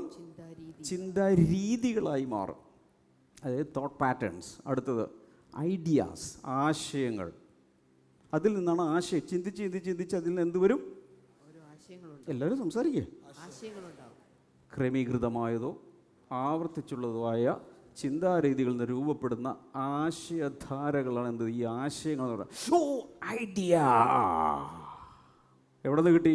കുറേ നേരം ചിന്തിച്ച് ചിന്താധാരയുണ്ടായി, ചിന്താഗതിയുണ്ട്. അതിൽ നിന്നോട്ട് പെട്ടെന്നൊരു സാധനം, it dawn on my mind എന്ന് പറയുന്നത്, പെട്ടെന്നൊരു സാധനം, an idea can change your life. അടുത്തത് ആറ്റിറ്റ്യൂഡ്സ്, മനോഭാവങ്ങൾ. എന്താണത്? ആശയങ്ങളാൽ രൂപപ്പെട്ട ആളുകളോടോ സാഹചര്യങ്ങളോടോ സത്യത്തോടോ ഉള്ള വൈകാരികമായ മാനസികമായ നിലപാടുകൾ, മനോഭാവങ്ങൾ എന്ന് പറയുന്നത് നമ്മുടെ മാനസികമായ നിലപാടുകൾ, നമ്മുടെ അപ്രോച്ച്. അടുത്തത് ബിലീഫ് സിസ്റ്റംസ്. അതിൽ നിന്നാണ് വിശ്വാസ രീതികളുണ്ടാകുന്നത്. ശക്തമായ മനോഭാവങ്ങളിലൂടെയും ആവർത്തിച്ചുള്ള ആശയങ്ങളിലൂടെയും രൂപപ്പെടുന്ന ആഴത്തിലുറച്ച ചില ബോധ്യങ്ങളാണ് വിശ്വാസ രീതികൾ. ചിലതിനെക്കുറിച്ച് അങ്ങനെ ചിന്തിക്കുന്നത് ബിലീഫ് സിസ്റ്റംസ്. ഉദാഹരണത്തിന്, പല്ല് ചലച്ചു, കടാ സത്യം. എത്ര പേര് പറഞ്ഞിട്ടുണ്ട്? ഓ, ഇത് വെള്ളരിക്കാ പൊട്ടണോ? എല്ലാവരും പറഞ്ഞിട്ടു. കറുത്ത പൂച്ച വട്ടം ചാടിയിൽ എന്ത് ചെയ്യും? അതിനെ ക്യാൻസൽ ചെയ്യും. എബൌട്ടിനെ അടിച്ചിട്ട് ക്യാൻസൽ ചെയ്തിട്ട് തിരിച്ചു പോകുന്ന എത്ര പേരുണ്ട്? That is your belief system. അതിൻ്റെ അർത്ഥം ആരോ പറഞ്ഞു കറുത്ത പൂച്ച വട്ടം ചാടിയാൽ അത് എന്താണ് ദുശകുനമാണ്, ആ പോയ കാര്യം നടക്കില്ല. അവിടെ ചിലർ തിരിച്ച് വീട്ടിൽ പോയിട്ട് വീണ്ടും ഇറങ്ങി പൂട്ടി വീണ്ടും തിരിച്ചു പോകും. അപ്പോഴായിരിക്കും അടുത്തത് അങ്ങോട്ട് ചാടിയത് പിന്നെ തിരിച്ച് ക്രോസ് ചെയ്യണ്ടേ. അപ്പോൾ തിരിച്ച് ക്രോസ് ചെയ്യുമ്പോൾ വീണ്ടും തിരിച്ചു പോകും. അതാണ് എന്ത്? വിശ്വാസ രീതികൾ. രാവിലെ ആദ്യം ഇന്നത് കണ്ടാൽ അന്ന് പ്രത്യേകിച്ച് അമ്മാവിയമ്മ, ഓ തീർന്നു ജീവിതം. അതാണെന്ത്? Belief systems. അടുത്തത് കമ്മിറ്റ്മെൻറ്റ്സ്. അതിൽ നിന്ന് വരുന്നൊരു സാധനമാണ് പ്രതിബദ്ധതകൾ. വിശ്വാസ വ്യവസ്ഥകളാൽ രൂപപ്പെടുന്ന തീരുമാനങ്ങളും കൂറുകളും. ഇതൊക്കെ ഫോട്ടോ എടുത്ത് സമയമെടുത്ത് വീട്ടിൽ പോയിരുന്ന് വായിച്ച് പഠിച്ച് യൂട്യൂബ് ഓണാക്കി വെക്കുക, ഈ മെസ്സേജ് ഓണാക്കി വെക്കുക, നോട്ട്സ് തുറന്ന് വെക്കുക. അനേക പ്രാവശ്യം കേട്ട് വരുമ്പോഴാണ് ഇതിൻ്റെ കാര്യം മനസ്സിലാവുന്നത്. ഒരു 10 സെൻറ്റ് സ്ഥലം നിങ്ങൾക്കുണ്ട്.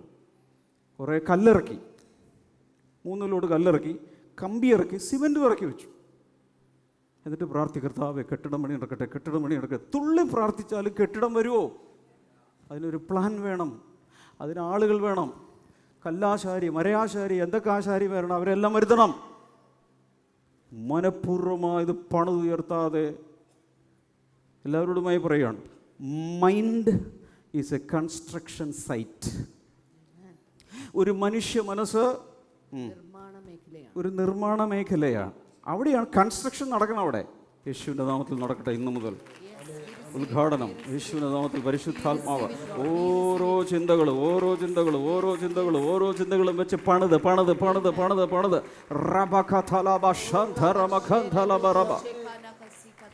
പ്രതിബദ്ധതകൾ, വിശ്വാസം, നമ്മൾ കമ്മിറ്റ്മെൻറ്റ്സ് വരെ നമ്മൾ പറഞ്ഞു. അടുത്തത് ബിഹേവിയർ. അതിൽ നിന്ന് വരുന്നൊരു സാധനമാണ് അവരുടെ പെരുമാറ്റം കണ്ടില്ലേ? തലക്കൊന്ന് കൊടുക്കാൻ തോന്നുന്നു. എവിടെ നിന്ന് കിട്ടിയത്?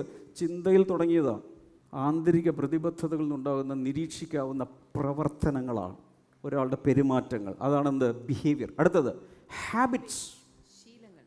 Bad habit, good habit. Habit എങ്ങനെ ഉണ്ടാകുന്നു? ഇത്രയും പോയ ശേഷം 7 ഘട്ടങ്ങളിലൂടെ പോയ ശേഷമാണ് ഒരാളിൽ ഹാബിറ്റ് ഡെവലപ്പ് ചെയ്തത്. അതുകൊണ്ടാണ് മനഃശാസ്ത്രജ്ഞന്മാരൊക്കെ പറയുന്നത് 21 ദിവസം ഒരേ കാര്യം അതുപോലെ തന്നെ ചെയ്താൽ അത് നിങ്ങളുടെ ഹാബിറ്റായി മാറും. ഉദാഹരണത്തിന് 5 മണിക്ക് എഴുന്നേൽക്കണം. അലാം വെച്ചു. ആദ്യത്തെ ദിവസം അലാം വെച്ച് അലാമും കൂടി കെട്ടിപ്പിടിച്ച് കിടന്ന് ഇപ്പുറത്തോട്ട് തിരിച്ചോട് തുടങ്ങി. നെഞ്ചത്തോട് എഴുന്നേക്കൂല്ലോ, അതിനൊരു കുത്തും കൊടുത്തു ഒറ്റ വെച്ചിട്ട് കിടന്നുറങ്ങി. പിറ്റേ ദിവസം ഒന്നും കൂടി തീരുമാനിച്ചു, എനിക്ക് 5 മണിക്ക് എഴുന്നേൽക്കണം. ഇതുപോലെ തന്നെ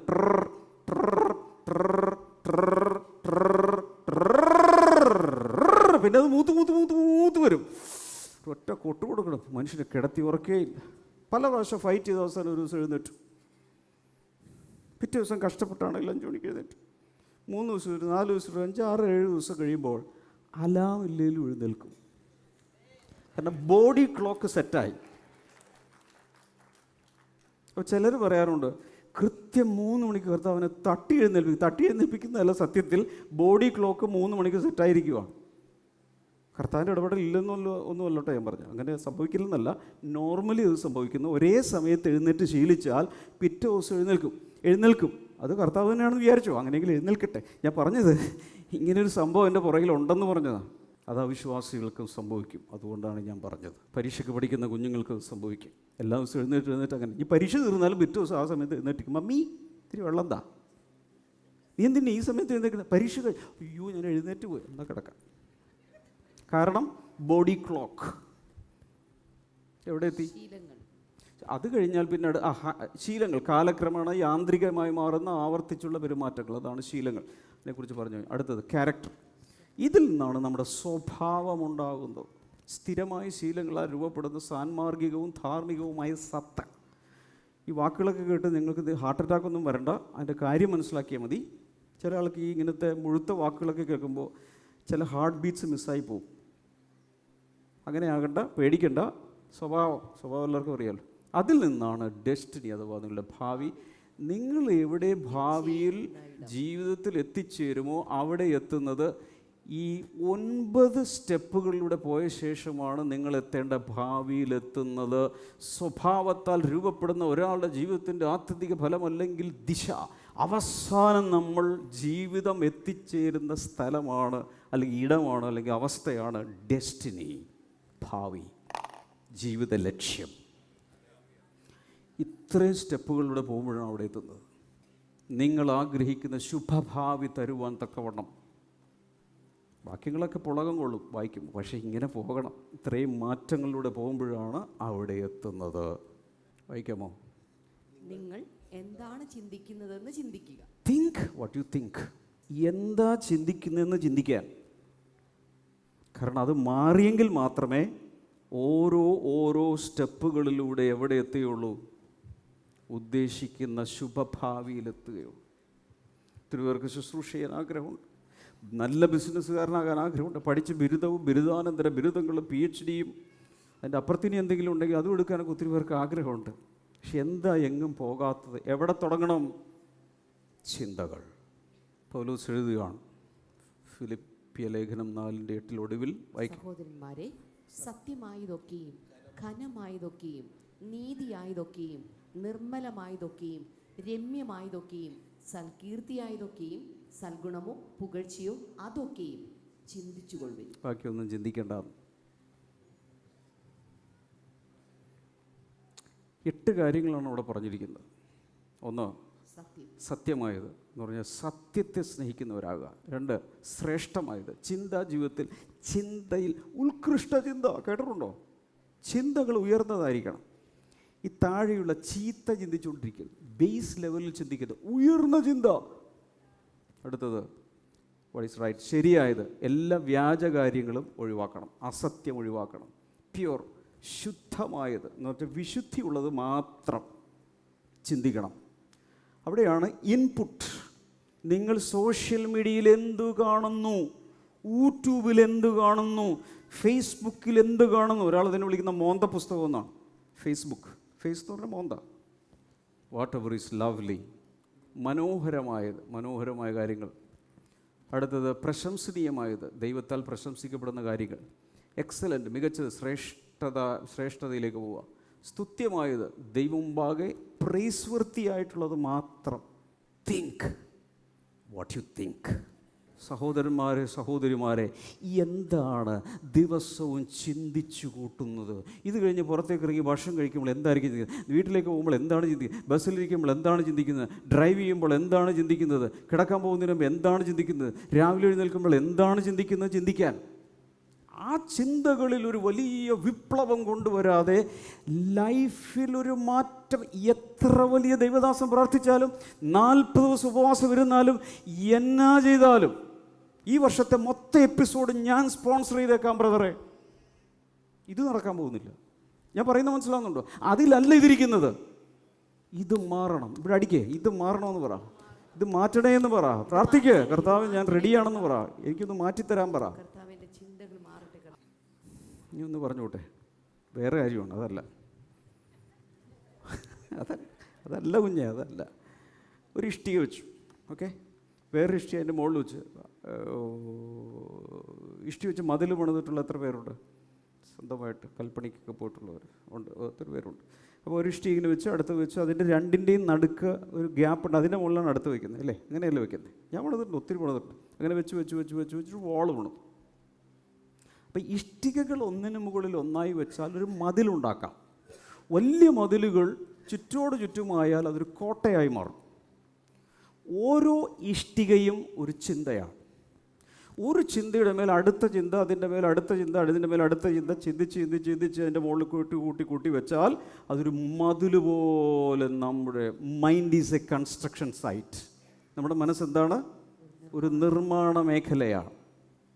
അതിനകത്ത് ചിന്തകൾ കൊണ്ട് നമ്മൾ പണിയുകയാണ്, അകത്ത് പണിയുകയാണ്. ഇനി ഞാൻ നേരത്തെ പറഞ്ഞു, ഈ സ്ട്രോങ് ഹോൾസ് എന്ന് പറയുന്നത് 2 തരത്തിലുണ്ട്. ഏതൊക്കെ ടൈപ്പാണ്? നല്ലതുണ്ട്, ചീത്തയുണ്ട്. സ്ട്രോങ് ഹോൾഡുകൾ 2 തരത്തിലുണ്ട്. അതിനെ പൊളിക്കാൻ ഏറ്റവും നല്ല വഴി എന്താണത്? ഏറ്റവും നല്ല വഴി എന്താണ്? ഇതിന് ശേഷം പറയുമെങ്കിൽ ഞാൻ നേരത്തെ പറയുക. അതിനെ പൊളിക്കാനുള്ള ഏറ്റവും വഴി, വോള് പൊങ്ങിക്കൊണ്ടിരിക്കുമ്പോൾ തന്നെ ഒരു ഇഷ്ടി എടുത്ത് മാറ്റുക, അടുത്ത ഇഷ്ടിക എടുത്ത് മാറ്റുക. ചീത്ത ചിന്താഗതികൾ വരുമ്പോഴുള്ള കാര്യം പറയുന്നത്, ഓരോ ഇഷ്ടിക എടുത്ത് മാറ്റുന്നതാണോ മൊത്തമായ ശേഷം ബുൾഡോസർ വെച്ച് പൊളിക്കുന്നതാണോ നല്ലത്?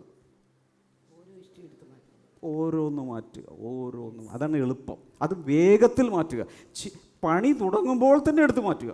ദൈവത്തിൻ്റെ പരിജ്ഞാനത്തിന് വിരോധമായി പോകുന്ന ഏത് വിചാരത്തെയും ക്രിസ്തുയേശുവിന് അനുസരണമായി പിടിച്ചടക്കി. ആദ്യമായിട്ട് കേൾക്കുന്ന പോലെ ഇരിക്കുന്നല്ലോ. അങ്ങനെ ഒരു വചനം നിങ്ങളുടെ ബൈബിളിലും ഉണ്ട്. ഓരോ 2 കൊരിന്ത്യർ 10:5 2 കൊരിന്ത്യർ 10:5 ഓരോ വിചാരത്തെ എന്ത് ചെയ്യുക? ഞാൻ രോഗിയായി നശിക്കും, ഈ ചുമ എന്നെ കൊണ്ടേ പോവുള്ളൂ, അല്ലെങ്കിലും എൻ്റെ ജീവിതം ഇങ്ങനെ ആയിപ്പോയി, ഞാനൊരു വിലാപപുത്രിയാണ്, കിടക്കും, ദൈവത്തിനും വേണ്ട മനുഷ്യർക്കും വേണ്ട. ഈ ചിന്തകൾ വരുമ്പോൾ അപ്പോൾ തന്നെ ആ ഇഷ്ടിക എടുത്ത് മാറ്റണമെന്ന്. എന്നിട്ട് എന്ത് ചെയ്യണം? ഇല്ല, ഞാൻ വിലയേറിയവളും മാന്യയുമായി അവൻ എന്നെ തിരഞ്ഞെടുത്തിരിക്കയാൽ എനിക്ക് പകരം ജാതികളെ ഒക്കെ കർത്താവ് എറിഞ്ഞിട്ട് കൊടുക്കുന്നു. വചനം കൊണ്ട് അത് റീപ്ലേസ് ചെയ്യണം. ഇത് പറ്റുമോ ഇല്ലെന്ന് പറ. ആർക്കെങ്കിലും പറ്റുമോ? പറ, ആർക്കെങ്കിലും പറ്റുമോ? ആർക്ക് പറ്റും? ആർക്കും പറ്റും. തുടക്കത്തിൽ തന്നെ ഒരു ചിന്ത എന്ത് ചെയ്യുക? പറിച്ചെടുത്ത് കളഞ്ഞിട്ട് നുണയ്ക്ക് പകരം, പിശാചിൻ്റെ കള്ളത്തിന് പകരം സത്യവചനം അവിടെ എടുത്ത് വെക്കണം. ഇതെങ്ങനെ ചെയ്യും? മനഃപൂർവമായി. അടുത്ത ആളെ ചോദിക്കും, നിങ്ങൾ ചെയ്യുമോയെന്ന് ചോദിക്കും. കൈയടിച്ചത് കൊള്ളാം, ചെയ്യുമോയെന്ന് ചോദിക്കും. അങ്ങനെ തന്നെ ചോദിക്കണം. കൈയടിച്ചത് കൊള്ളാം, ചെയ്യുമോയെന്ന് ചോദിക്കും. ചെയ്യുമോ? ഇപ്പോൾ ഇവിടെ ഇരുന്നു കഴിയുമ്പോൾ പാസ്റ്റർക്ക് മൂച്ചായിക്കോട്ടെ, പ്രസംഗി പോട്ടെ. ഈ ഷിംഷോൻ കണ്ണുപൊട്ടനായിട്ട് ഇതിങ്ങനെ ആറ് പൊളിച്ചു, ഷിംഷോൻ കണ്ണ് കാണാൻ പാടില്ലല്ലോ. അങ്ങനെ മൂപ്പിച്ചു കൊടുക്കുന്ന പോലെ എന്നെ മൂപ്പിക്കണ്ട, എനിക്ക് കണ്ണ് കാണാം. അതിനല്ല പറഞ്ഞത്, ഇത് ചെയ്യോ ഇല്ലെന്ന് പറയണം. അല്ലെങ്കിൽ ഞാൻ ഇവിടെ ഈ ചങ്ക് പൊട്ടി പ്രസംഗിക്കുന്നുണ്ട്, യാതൊരു പ്രയോജനവുമില്ല. 2 തരത്തിൽ മനസ്സുണ്ട്. ഒന്ന് അൺസേവ്ഡ് മൈൻഡ്, അതാണ് വേൾഡ്ലി മൈൻഡ്. പറ, രക്ഷിക്കപ്പെടാത്ത മനസ്സ്, ലൗകിക മനസ്സ്. 2 എന്താണ്? സേവ്ഡ് മൈൻഡ്, ഗോഡ്ലി മൈൻഡ്, രക്ഷിക്കപ്പെട്ട മനസ്സ്. ചോദ്യം, ഇവിടെ രക്ഷിക്കപ്പെട്ട മനസ്സുള്ളവർ എത്ര പേരുണ്ട്? അഥവാ രക്ഷിക്കപ്പെട്ടവർ എത്ര പേരുണ്ട്? കൈ വരുത്തും, നന്നായിട്ട് വരുത്തും. ഇല്ലാത്തവരുണ്ടെങ്കിൽ അവർക്കൊരു അവസരം ഇന്നുണ്ടാവും. Saved mind, unsaved mind. അതായത് രക്ഷിക്കപ്പെട്ട ദൈവമക്കളായി തീർന്നവരുടെ മനസ്സ് വേറെയാണ്, ഇതുവരെ രക്ഷിക്കപ്പെടാത്തവരുടെ മനസ്സ് വേറെയാണ്. അപ്പോൾ നിങ്ങൾ ചിന്തിക്കും, അവർ ചിന്തിക്കുന്നതിനേക്കാൾ കഷ്ടമായിട്ടാണ് ഞാൻ ചിന്തിച്ച് കൂട്ടുന്നത്, അപ്പം ഞാൻ രക്ഷിക്കപ്പെട്ടിട്ടുണ്ടോ എന്നൊരു സംശയം വരാം. അതിൻ്റെ ഉത്തരം തരാം. വെയിറ്റ്. റോമലേഖനം 8:5 പറഞ്ഞ്, ജഡസ്വഭാവമുള്ളവർ ജഡത്തിനുള്ളതും ആത്മസ്വഭാവമുള്ളവർ ആത്മാവിനുള്ളതും ചിന്തിക്കുന്നു. അതാണ് 2 തരത്തിലുള്ള മനസ്സ്. ജഡപ്രകാരം ചിന്തിക്കുന്നവർ അഥവാ രക്ഷിക്കപ്പെടാത്തവർ, ആത്മാവിനുള്ളത് ചിന്തിക്കുന്നവർ ആരാണ്? ബ്ലെസ്സിങ് ടുഡേയിലുള്ളവർ. പറ, അങ്ങനെയല്ലേ എനിക്ക് മനസ്സിലായത്. അപ്പോൾ വേൾഡ്ലി മൈൻഡഡ് പീപ്പിൾ, ലോകമനസ്കരായ ആളുകൾ, ഇവിടെ നോക്കിയേ, മർക്കോസ് 7:20-23 വരെ വീട്ടിൽ വെച്ച് വായിച്ചാൽ മതി. അങ്ങനെയുള്ളവരുടെ അകത്ത് നിന്നും ദുശ്ചിന്ത, വ്യഭിചാരം, ഭരസംഗം, കൊലപാതകം, വലിയൊരു ലിസ്റ്റ് കൂടി, ഇതെല്ലാം ഇങ്ങനെ പൊങ്ങി വന്നുകൊണ്ടിരിക്കും. ഇത് രക്ഷിക്കപ്പെടാത്ത മനസ്സാണ്. ഇനി അടുത്തത് നോക്കുക. റോമാലേഖനം 1:28 ദൈവത്തെ പരിജ്ഞാനത്തിൽ ധരിപ്പാൻ ഇഷ്ടമില്ലാത്തതിനൊത്തവണ്ണം ദൈവം അവർ ഉചിതമല്ലാത്ത ചെയ്യാൻ നികൃഷ്ട ബുദ്ധിയിൽ ഏൽപ്പിച്ചു. അപ്പം അങ്ങനെയുള്ളവർ മുഴുവൻ ഡിപ്രാവ്ഡ് മൈൻഡ് എന്ന് പറയുന്നത് നികൃഷ്ട ബുദ്ധിയിലായിപ്പോയി. രക്ഷിക്കപ്പെടുന്നതിന് മുമ്പ് നമ്മളും ഇങ്ങനെയായിരുന്നു. മനസ്സിലാവുന്നുണ്ടോ? പക്ഷേ ഇപ്പോൾ രക്ഷിക്കപ്പെട്ടു, മാറ്റങ്ങൾ തുടങ്ങി. പറഞ്ഞേ, ദൈവഭക്തരായ ഗോഡ്ലി മൈൻഡഡ് ആയിട്ടുള്ള ആളുകൾ നിങ്ങളുടെ ഉള്ളിലെ ആത്മാവ് സംബന്ധമായി പുതുക്കം പ്രാപിച്ച് സത്യത്തിൻ്റെ ഫലമായി നീതിയിലും വിശുദ്ധിയിലും ദൈവാനുരൂപമായി സൃഷ്ടിക്കപ്പെട്ട പുതിയ മനുഷ്യനെ ധരിച്ചുകൊള്ളുവിൻ. ഒരു വലിയ മാറ്റം അകത്തുണ്ടാകുകയാണ്. ഹല്ലേലൂയ. അത് ചെയ്യേണ്ട കാര്യങ്ങൾ, ദൈവവചനം നമ്മുടെ ചിന്തകളെ ശുദ്ധീകരിക്കുന്നു. കൊലോസ്യ ലേഖനം 3:16 സങ്കീർത്തനങ്ങളാലും സ്തുതികളാലും ആത്മീയഗീതങ്ങളാലും തമ്മിൽ പഠിപ്പിച്ചു, ബുദ്ധി ഉപദേശിച്ചു, നന്ദിയോടെ നിങ്ങളുടെ ഹൃദയങ്ങൾ ദൈവത്തിന് പാടിയും ഇങ്ങനെ ക്രിസ്തുവിൻ്റെ വചനം ഐശ്വര്യമായി. ക്രിസ്തുവിൻ്റെ വചനം ഐശ്വര്യമായി. പറഞ്ഞേ, സകല ജ്ഞാനത്തോടും കൂടി നിങ്ങളിൽ വസിക്കട്ടെ. ഇതാണ് പോയിന്റ്. ഞായറാഴ്ച വചനം കേട്ട് മോർണിംഗ് ഗ്ലോറി കേൾക്കുന്നു, അതിനുശേഷം എല്ലാം മറക്കുന്നു. Blank slate. അങ്ങനെയാകാതെ ക്രിസ്തുവിൻ്റെ വചനം ഐശ്വര്യമായി അകത്ത് വസിക്കണം. പാസ്റ്റർക്കത് പറയാം, ഞങ്ങൾക്ക് എന്തെല്ലാം കാര്യങ്ങൾ രാവിലെ അങ്ങ് തുടങ്ങിക്കഴിഞ്ഞാൽ പിള്ളേർക്ക് കുക്ക് ചെയ്യണം, തുടിയലക്കണം, അവിടെ പോകണം, ഇവിടെ പോകണം, എല്ലാം ഇത് തന്നെ ചിന്തിച്ചുകൊണ്ടിരിക്കാൻ നമുക്ക് നേരമുണ്ടോ? പറ്റും മക്കളെ, ഓരോന്നോരോന്നായി അനാവശ്യമായ ചിന്തകൾ ഓരോന്ന് വരുമ്പോൾ അതെടുത്ത് മാറ്റിയിട്ട് എന്ത് ചെയ്യുക? വചനം കൊണ്ട് റീപ്ലേസ് ചെയ്യുക. വേണ്ടാത്തൊരു ദുഷ്ടൻ്റെ ചിന്ത വരുമ്പോൾ എടുത്ത് മാറ്റുക, വചനം കൊണ്ട് റീപ്ലേസ് ചെയ്യുക. അതിനെന്ത് ചെയ്യണം? ഫീഡ് ചെയ്യണം. ഒത്തിരി എന്ത് ഫീഡ് ചെയ്യണം? വചനം വായിക്കണം, ധ്യാനിക്കണം. പലരും എനിക്കിപ്പോൾ മെസ്സേജ് അയക്കുന്നത് സ്പോട്ടിഫൈ എന്ന് പറഞ്ഞ സാധനമുണ്ട്. എത്ര പേര് കേട്ടിട്ടുണ്ട് സ്പോട്ടിഫൈ? അതിൽ ഓഡിയോ ആയിട്ട് നമ്മുടെ എല്ലാ മോർണിംഗ് ഗ്ലോറിയും ഈ ഫ്രൈഡേയിലുള്ളത് പോഡ്കാസ്റ്റുകളെല്ലാം ഓഡിയോ ആയിട്ട് അതിൽ കിട്ടും. അപ്പോൾ നിങ്ങൾക്ക് എന്ത് ചെയ്യാം? ചെവിട്ടിൽ എന്തെങ്കിലും വെച്ചുകൊണ്ട് ജോലി ചെയ്യാം, കാർ ഓടിക്കാം, എവിടെയെങ്കിലും പോകുമ്പോൾ ഇതിങ്ങനെ പ്ലേ ചെയ്തുകൊണ്ടിരിക്കുമ്പോൾ വീണ്ടും വീണ്ടും ചിന്തകളിൽ അതെന്തായി മാറുന്നു? ചിന്തകളെ ശുദ്ധീകരിക്കും. യോഹന്നാൻ 15:3 പറയുന്നത്, എന്നോട് കേട്ട വചനങ്ങളാൽ നിങ്ങൾ ശുദ്ധിയുള്ളവരാകുന്നു. ഈ ക്ലെൻസിങ് നടക്കാനുള്ള ഏറ്റവും നല്ല വഴി എന്താണ്? കൂടുതൽ കൂടുതൽ ദൈവവചനത്തെ അകത്തോട്ട് മനഃപൂർവ്വമായി കയറ്റിവിട്ട് ചിന്തകളിൽ കൊണ്ടുവരിക. ഇത് മനഃപൂർവ്വമായി ചെയ്യണം. അതല്ല, പലർക്കും ഇനി അടുത്ത ഞായറാഴ്ചയേ ഉള്ളൂ ഒരല്പം ഇതുപോലത്തെ ഒരു ആത്മാന്തരീക്ഷവും അകത്തൊരു സ്വസ്ഥതയൊക്കെ അടുത്ത ഞായറാഴ്ച കിട്ടുള്ളൂ. അങ്ങനെയല്ല, 24/7 ദൈവത്തിൻ്റെ വചനത്തിലേക്ക് തിരിയണം. അടുത്തത് പരിശുദ്ധാത്മാവാണ് തേച്ച് മെനുക്കുന്നത്. മനുഷ്യനുള്ളത് അവൻ്റെ മാനുഷികാത്മാവല്ലാതെ മനുഷ്യരിൽ ആരറിയും? അതുകൊണ്ട് തന്നെ ദൈവത്തിലുള്ള ദൈവാത്മാവല്ലാതെ ആരും ഗ്രഹിച്ചിട്ട് ദൈവാത്മാവിൻ്റെ സഹായം നമുക്ക് ആവശ്യമാണ്. പക്ഷേ എത്ര പേർക്കറിയാം നമ്മുടെ അകത്ത് തന്നെ ദൈവാത്മാവ് ഇരിപ്പുണ്ട്? അടുത്തത് മൈൻഡ് ഓഫ് ക്രൈസ്റ്റ്, ക്രിസ്തുവിൻ്റെ മനസ്സ്. വായിക്കാമോ? കർത്താവിൻ്റെ മനസ്സറിഞ്ഞ് അവനെ ഗ്രഹിപ്പിക്കാനാകുന്നവൻ നാമോ ക്രിസ്തുവിൻ്റെ മനസ്സുള്ളവർ ആകുന്നു. ഇത് ഒരു ഭയങ്കര പ്രശ്നമാണ്. നാം എന്താണ്? ക്രിസ്തുവിൻ്റെ മനസ്സുള്ളവർ ആകുന്നു എന്നാണ് അവിടെ പറഞ്ഞിരിക്കുന്നത്. പക്ഷേ നമുക്ക് തന്നെ അറിയാം, നമ്മുടെ അകത്ത് ക്രിസ്തുവിൻ്റെ മനസ്സുള്ള ദുഷ്ട മനസ്സൊക്കെ ഇടയ്ക്ക് വരുന്നുണ്ട്, വേണ്ടാത്തതൊക്കെ ചിന്തിക്കുന്നുണ്ട്. എത്ര പേര് സമ്മതിക്കും? കുറച്ച് പേര് സമ്മതിച്ചു, കുറ്റവാളികളാണ്. ഓക്കെ, ഈ നമ്മുടെ അകത്ത് വേണ്ടാത്ത വരുന്നത്. അപ്പോൾ നമുക്ക് തന്നെ സംശയം, രക്ഷിക്കപ്പെട്ടിട്ടുണ്ടോ? ശരിക്കും പരിശുദ്ധാത്മാവിൻ്റെ പ്രവർത്തനം എന്നിലുണ്ടോ? അങ്ങനെ സംശയിച്ചിട്ടുള്ളവരൊന്ന് കൈയുയർത്താമോ? ഞാൻ സംശയിച്ചിട്ടുണ്ട്. ഉത്തരം പറയാൻ പോകും. ഇനിയാണ് ശ്രദ്ധിക്കേണ്ടത്. നേരെ ഇരിക്കാം. കൺക്ലൂഡ് ചെയ്യുമോ? നേരെ ഇരിക്കാം.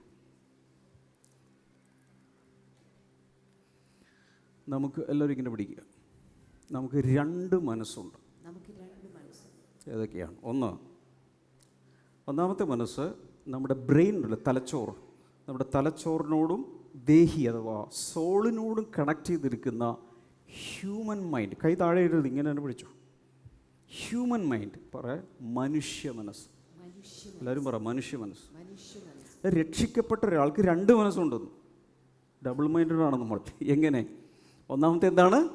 നമ്മുടെ സ്വന്തം മനസ്സ്. രണ്ടാമത്തേത്, രക്ഷിക്കപ്പെട്ട സമയത്ത് ഒരു വ്യക്തി നമ്മുടെ വീട്ടിലേക്ക് താമസം മാറ്റി. അവൻ്റെ പേരാണ് പരിശുദ്ധാത്മാവ്. ഇന്ന് പിശാചിൻ്റെ നാട്ടലൊടിഞ്ഞ് തളർവാദം പിടിച്ച് കിടപ്പിലാകുന്ന തോന്നുന്നത്, ഇത് മനസ്സിലാക്കിയാൽ നീ ഒരു പുലിയായി മാറും. ഹല്ലേലൂയാ. അപ്പോൾ രക്ഷിക്കപ്പെട്ട സമയത്ത് എന്താ സംഭവിച്ചത്? ദൈവത്തിൻ്റെ പരിശുദ്ധാത്മാവ് എൻ്റെ ഉള്ളിലേക്ക് മൂവ് ചെയ്തു, താമസമാക്കി. യേശു സ്നാനപ്പെട്ടപ്പോൾ പരിശുദ്ധാത്മാവ് ഇറങ്ങി വന്നു. തിരിച്ചു പോയതായിട്ട് പറഞ്ഞിട്ടില്ല, എന്നേക്കുമായി താമസക്കാരനായിട്ട് വന്നു. പറഞ്ഞേ, പരിശുദ്ധാത്മാവ് എൻ്റെ ഉള്ളിലെ താമസക്കാരനാണ്. ഒന്നുകൂടി പറയാം, ഒന്നുകൂടി പറയാം.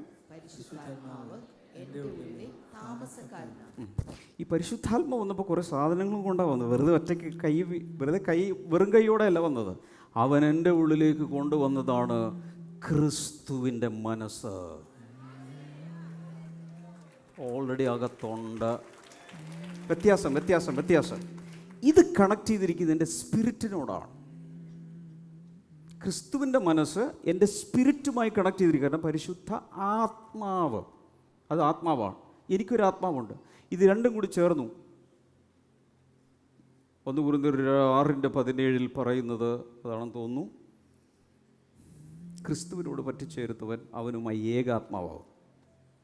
അപ്പോൾ പരിശുദ്ധാത്മാവ് എൻ്റെ ആത്മാവും കൂടി ഒട്ടി ഏകാത്മാവായി. പരിശുദ്ധാത്മാവ് വന്നപ്പോൾ എന്ത് കൊണ്ടുവന്നു? ക്രിസ്തുവിൻ്റെ മനസ്സ്. എവിടെ കിടപ്പുണ്ട്? ആത്മാവിൽ കിടപ്പുണ്ട്. പക്ഷേ എനിക്കൊരു മനസ്സുണ്ട്. അതെവിടെ കിടപ്പുണ്ട്? തലച്ചോറിനോട് കണക്ട് ചെയ്ത്, എൻ്റെ സോളിനോട് കണക്ട് ചെയ്ത്, അങ്ങനെ ഒരു സാധനമുണ്ട്. അപ്പോൾ എനിക്ക് എത്ര മനസ്സുണ്ട്? 2 മനസ്സുണ്ട്. എനിക്ക് വേണമെങ്കിൽ എൻ്റെ ആ മനസ്സിൽ വണ്ടി ഓടിക്കാം, എൻ്റെ മനസ്സിൽ പോകാം. ഇല്ലെങ്കിൽ പരിശുദ്ധാത്മാവിൻ്റെ മനസ്സ്, ക്രിസ്തുവിൻ്റെ മനസ്സിനെ ആക്ടിവേറ്റ് ചെയ്ത് ആ ശബ്ദപ്രകാരം പോകാം. ഓപ്ഷൻ 2. ഭൂരിഭാഗം ദൈവമക്കളും രക്ഷിക്കപ്പെട്ട ശേഷവും സഭയിൽ വന്ന ശേഷവും സ്വന്തം മനസ്സിൽ ഊന്നി ആ ശബ്ദം കേട്ടാണ് ജീവിതം കൊണ്ടുപോകുന്നത്. എന്നാൽ ദീർഘനേരം ദൈവസന്നിധിയിൽ പ്രാർത്ഥനയിൽ ചെലവഴിക്കുകയും കഴിയുന്നത്ര സമയം വചനം വീണ്ടും വീണ്ടും ആവർത്തിച്ച് ധ്യാനിക്കുകയും ചിന്തിക്കുകയും ചെയ്യുന്നവർ മെല്ലെ മെല്ലെ ക്രിസ്തുവിൻ്റെ മനസ്സിലേക്ക് ജീവിതം തിരിക്കും. റോമർ 8:14 ദൈവാത്മാവ് നടത്തുന്നവരേവരും ദൈവമക്കളാകുന്നു. അപ്പോൾ എനിക്ക് ഒന്നുകിൽ എന്ത് ചെയ്യുക? എൻ്റെ മനസ്സനുസരിച്ച് ഇങ്ങനെ ജീവിക്കാം, അല്ലെങ്കിൽ ക്രിസ്തുവിൻ്റെ മനസ്സനുസരിച്ച് ഇങ്ങനെയും ജീവിക്കാം. അപ്പോൾ എത്രത്തോളം ക്രിസ്തുവിൻ്റെ മനസ്സ്, അകത്തിരിക്കുന്ന ക്രിസ്തുവിൻ്റെ മനസ്സിന് ഞാൻ കീഴ്പ്പെട്ട് കൊടുക്കുന്നു, അനുസരിച്ച് കൊടുക്കുന്നു, അത്രത്തോളം എൻ്റെ ജീവിതം പുരോഗതി പ്രാപിച്ച് പറന്നുയരും. എത്രത്തോളം ഞാൻ എൻ്റെ വഴിക്ക് പോകുന്നോ അത്രത്തോളം താഴേക്ക് ഞാൻ പോയിക്കൊണ്ടിരിക്കും. ചോദ്യം, ഇന്ന് ഇത് കേൾക്കുന്നവർ ഏത് തിരഞ്ഞെടുക്കുന്നു?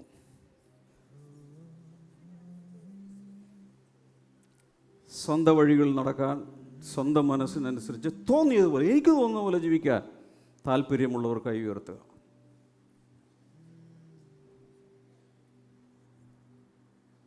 അബദ്ധത്തിൽ 1-2 പേര് കൈ ഉയർത്തിയതല്ലാതെ എല്ലാവരും സുബോധത്തോടുകൂടി ഉണർന്നും ജാഗരിച്ചു ഇരിക്കുന്നതിനായി ദൈവത്തിന് സ്തോത്രം. 2ാം ചോദ്യം, ക്രിസ്തുവിൻ്റെ മനസ്സിന് ഒറ്റയടിക്ക് ഇതൊന്നും നടക്കില്ല. മെല്ലെ മെല്ലെ, ഇടയ്ക്ക് വീഴാം, ഇടയ്ക്ക് പരാജയപ്പെടാം, നോ പ്രോബ്ലം. ഈ മാന്യന്മാരായിരിക്കുന്ന സകലരും 100 കണക്കിന് പ്രാവശ്യം ഉരുണ്ട് വീണിട്ടാണ് പിച്ച് വെച്ച് എഴുന്നേറ്റ് നടന്ന കുഞ്ഞിക്കാല് കൊണ്ട് നടന്ന് ഇപ്പോൾ ഭയങ്കരമായിട്ടൊക്കെ ലെഫ്റ്റ് റൈറ്റൊക്കെ അടിക്കുന്നത്. ശരിയാണോ?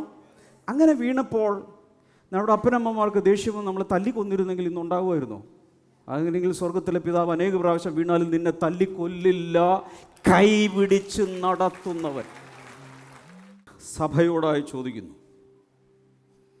ഇന്നു മുതൽ അകത്തൊരു പണി നടക്കാൻ, പരിശുദ്ധാത്മാവിൻ്റെ ശബ്ദത്തിന് വിധേയപ്പെടാൻ,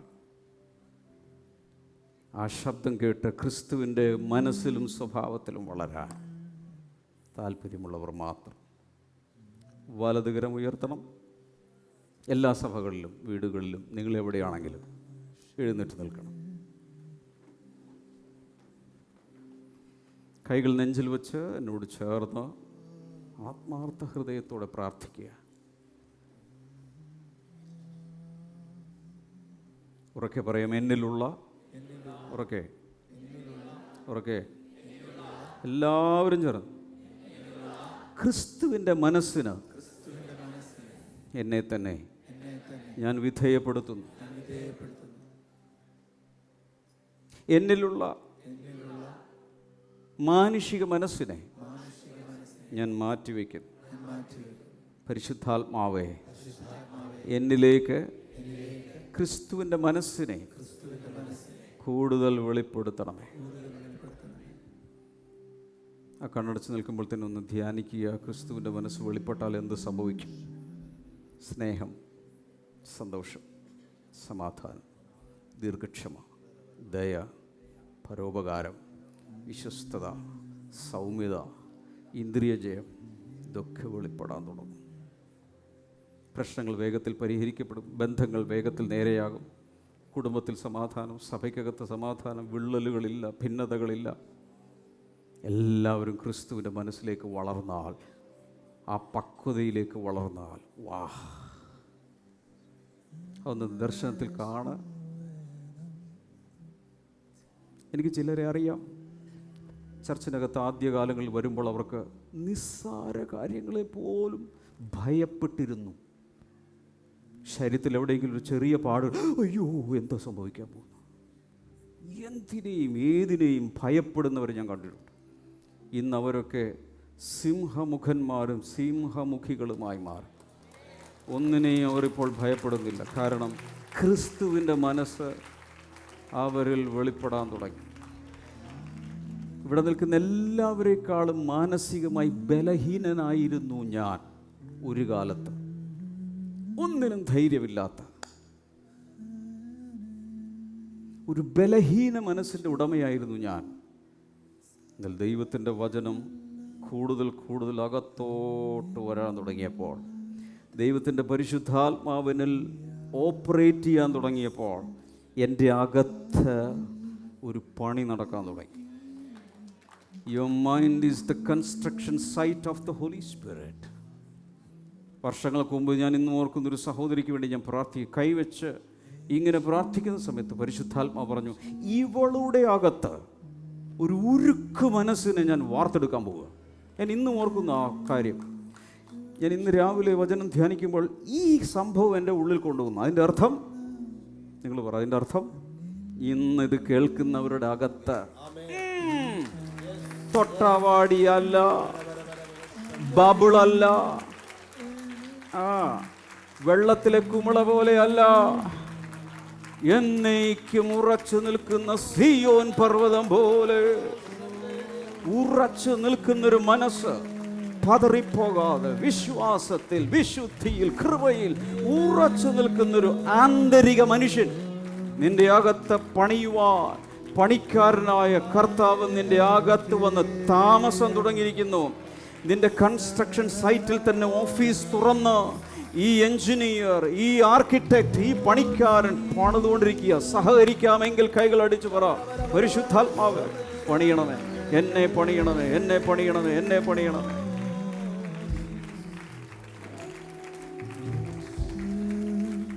ഹല്ലേലൂയ. ഇനി ഞാനിവിടെ കാണിച്ചു, രണ്ട് തരം മനസ്സുകളാണ് ലോകത്തിലുള്ളത്. ഒന്ന് രക്ഷിക്കപ്പെട്ട മനസ്സ്, രണ്ട് രക്ഷിക്കപ്പെടാത്ത മനസ്സ്. ഒന്ന് ലോക മനസ്സ്, രണ്ട് ദൈവത്തിൻ്റെ സ്പർശമുള്ള godly mind, worldly mind, godly mind. രക്ഷിക്കപ്പെടാത്തവർക്ക് ഈ മനസ്സ് കിട്ടിയിട്ടില്ല ഇതുവരെ. ഇന്ന് രക്ഷിക്കപ്പെടാത്ത ആരെങ്കിലും ഇവിടെ ഉണ്ടെങ്കിൽ, ഏതെങ്കിലും ബ്ലെസ്സിങ് സെൻറ്ററിലോ ഓൺലൈനിലോ കാണുന്നുണ്ടെങ്കിൽ, ഈ ലൈവ് സ്ട്രീമിങ്ങോ റീപ്ലേയോ കാണുന്നുണ്ടെങ്കിൽ, രക്ഷിക്കപ്പെട്ട ഒരു മനസ്സ് കിട്ടാൻ വേണ്ടി പ്രാർത്ഥിക്കാൻ പോകുക. എല്ലാവരും നെഞ്ചിൽ കൈവച്ച് എന്നോട് ചേർന്ന് പറയാം, യേശുവേ, ഈ ഭൂമിയിലേക്ക് അങ്ങ് വന്നത് അങ്ങയുടെ മനസ്സ് എനിക്ക് നൽകുവാനെന്ന് ഞാൻ വിശ്വസിക്കുന്നു.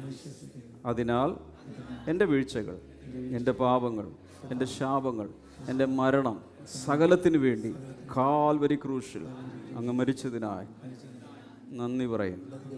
എൻ്റെ ഹൃദയത്തിലേക്ക് യേശുവിനെ എൻ്റെ കർത്താവും എൻ്റെ രക്ഷകനുമായി ഞാൻ സ്വീകരിച്ചിരിക്കുന്നു. അങ്ങല്ലാതെ മറ്റൊരു കർത്താവ് എനിക്കില്ല, മറ്റൊരു ദൈവം എനിക്കില്ല, മറ്റൊരു രക്ഷകൻ എനിക്കില്ല. പരിശുദ്ധാത്മാവിനാൽ എന്നെ നിറച്ചതിനായി നന്ദി പറയും. നിത്യജീവനെന്ന ദാനം കൃപയാൽ എനിക്ക് നൽകിയതിനായി നന്ദി പറയുന്നു. യേശുവിൻ്റെ നാമത്തിൽ ആമേൻ. രോഗികൾക്കായി പ്രാർത്ഥിക്കാൻ പോവുകയാണ്. എവിടെയാണെങ്കിൽ, ഏത് രോഗമാണെങ്കിലും, ഒന്നുകിൽ നെഞ്ചിൽ കൈവെക്കുക, അല്ലെങ്കിൽ രോഗമുള്ള ഭാഗത്ത് കൈവെക്കുക. ഒരു കൈ ഉയർത്തിപ്പിടിക്കുക. ഉയർത്തിപ്പിടിച്ച കൈകൾ ഓർക്കണം, നിങ്ങൾ മനസ്സിലാക്കണം, കർത്താവ് നീട്ടിത്തരുന്ന അവൻ്റെ അദൃശ്യകരത്തിൽ കയറി പിടിക്കുക. ഇങ്ങനെ പിടിക്കുക, ഞാൻ പിടിച്ചിരിക്കുന്ന പോലെ ചുരുട്ടി ഒരു കയ്യിൽ കയറി പിടിക്കുന്നത് പോലെ പിടിക്കുക. ഇപ്പോൾ ശരീരങ്ങളിലെ രോഗങ്ങൾ ഏതാണെങ്കിലും സൗഖ്യമാകട്ടെ. എല്ലാ രോഗങ്ങളും സൗഖ്യമാകട്ടെ. കരൾ സംബന്ധമായ രോഗങ്ങളിൽ മുട്ടുന്ന ആരെങ്കിലും ഉണ്ടെങ്കിൽ വയറിൻ്റെ ഭാഗത്ത് കൈവച്ചോ. യേശുവിൻ്റെ നാമത്തിൽ സൗഖ്യമാകട്ടെ. Liver cirrhosis, fatty liver, hepatitis B, C, എന്തൊക്കെയാണോ അതല്ല, മഞ്ഞപ്പിത്തം പോലെയുള്ളത്, സകലവും യേശുവിൻ്റെ നാമത്തിൽ സൗഖ്യമാകട്ടെ. ബ്രീത്തിങ് പ്രോബ്ലം ഉള്ളവരെ കർത്താവ് സൗഖ്യമാക്കുന്നു. ബ്രീത്തിങ് ഇഷ്യൂസ്, ശ്വസിക്കുവാൻ ബുദ്ധിമുട്ട്, in the name of Jesus out. ആ രോഗാത്മാക്കൾ മാറിപ്പോട്ടെ. കഴുത്തിന് പ്രയാസമുള്ളവർ ആ ഭാഗത്ത് കൈവയ്ക്കുക. യേശുവിൻ്റെ നാമത്തിൽ സൗഖ്യമാകട്ടെ. നട്ടലിന് പ്രയാസമുള്ളവർ ബാക്കിൽ കൈവയ്ക്കുക. മുകൾ മുതൽ താഴെ വരെയുള്ള എല്ലാ ഡിസ്കുകളും സൗഖ്യമാകട്ടെ. കാൽമുട്ടുകൾ യേശുവിൻ്റെ നാമത്തിൽ സൗഖ്യമാകട്ടെ. ഹാർട്ട് സൗഖ്യമാകട്ടെ. ഇൻഫെക്ഷനുകൾ മാറിപ്പോകട്ടെ. സ്റ്റിറോയിഡ്സ് എടുത്തുകൊണ്ടിരിക്കുന്നവർ യേശുവിൻ്റെ നാമത്തിൽ സൗഖ്യമാകട്ടെ. നിങ്ങൾ അനുഭവിക്കുന്ന രോഗങ്ങൾ പാരമ്പര്യമായിട്ടുള്ളതോ അല്ലാത്തതോ ഇപ്പോൾ കർത്താവിനോട് പറയാം, കർത്താവെ ഞാൻ സൗഖ്യം സ്വീകരിക്കുന്നു. ഇനി 2 കരങ്ങളും ഉയർത്താം. അടുത്ത 60 സെക്കൻഡുകൾ എല്ലാവരും കർത്താവിന് നന്ദി പറയാം. സൗഖ്യത്തിനായി നന്ദി. അടിപ്പിണരുകളാലുള്ള സൗഖ്യത്തിനായി നന്ദി.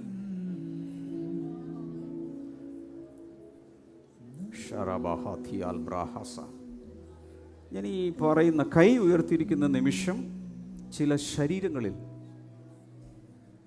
ഇലക്ട്രിക് കറണ്ട് പോലെ ഒന്ന് പാസ് ചെയ്യും. In the name of Jesus let it pass now. ഈ സമയത്ത് എല്ലാ രോഗശക്തികളും യേശുവിൻ്റെ നാമത്തിൽ പൂർണ്ണമായി മാറിപ്പോട്ടെ. Out, out, out, out, out. പോകാം. ശരീരങ്ങൾ സ്വതന്ത്രമാകട്ടെ. ശരീരങ്ങൾ നിഴൽ പോലെ പിന്തുടരുന്ന ചില രോഗങ്ങൾ, നിഴൽ പോലെ പിന്തുടരുന്ന രോഗങ്ങൾ യേശുവിൻ്റെ നാമത്തിൽ ആ രോഗശക്തികൾക്ക് വ്യക്തികളിൽ നിന്ന് മാറിപ്പോകാം. നിങ്ങൾക്ക് തന്നെ ശാസിക്കാം, യേശുവിൻ്റെ നാമത്തിൽ രോഗാത്മാക്കൾ, രോഗശക്തികൾ എന്നെ വിട്ട് പോകട്ടെ. ചൂണ്ടുവിരൽ ഇങ്ങനെ പിടിക്കാം.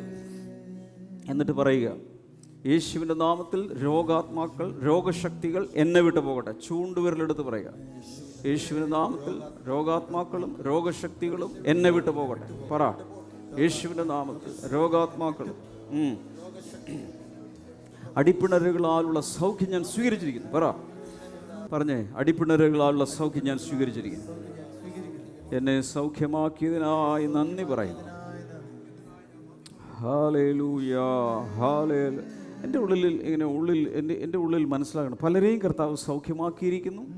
നിങ്ങൾ ചെയ്യേണ്ടത് പെട്ടെന്നൊന്ന് ചെക്ക് ചെയ്തിട്ട് നിങ്ങൾക്കൊരു സൗഖ്യമുണ്ടായെങ്കിൽ അടുത്ത ആളോട് പറയുക. എന്നോട് പറയേണ്ട, ഇങ്ങോട്ട് സാക്ഷ്യം പറയാൻ വരികയും വേണ്ട. പെട്ടെന്നൊന്ന് ചെക്ക് ചെയ്തിട്ട് എന്താണ് വ്യത്യാസം അടുത്തൊരാളോട് പറയുക. നിങ്ങൾക്കുണ്ടായ വ്യത്യാസം എന്താ, ഈ നാളുകളിൽ കർത്താവ് എന്ത് ചെയ്തു, അടുത്തൊരാളോട് പറയുക. വേഗത്തിൽ പറയുക, യേശുവിൻ്റെ നാമത്തിൽ അത് സംഭവിച്ചുകൊണ്ടിരിക്കുക. കാരണം നിങ്ങളുടെ വാമൊഴിയ സാക്ഷ്യത്താൽ ചിലത് നടക്കും. അതുകൊണ്ടാണ് സാക്ഷ്യത്താൽ അവനെ ജയിക്കും. അതുകൊണ്ടാണ് ഒരാളോട് ആരോടെങ്കിലും പറഞ്ഞു, എല്ലായിടങ്ങളിലും പറഞ്ഞു, in the name of Jesus അത് സംഭവിക്കട്ടെ.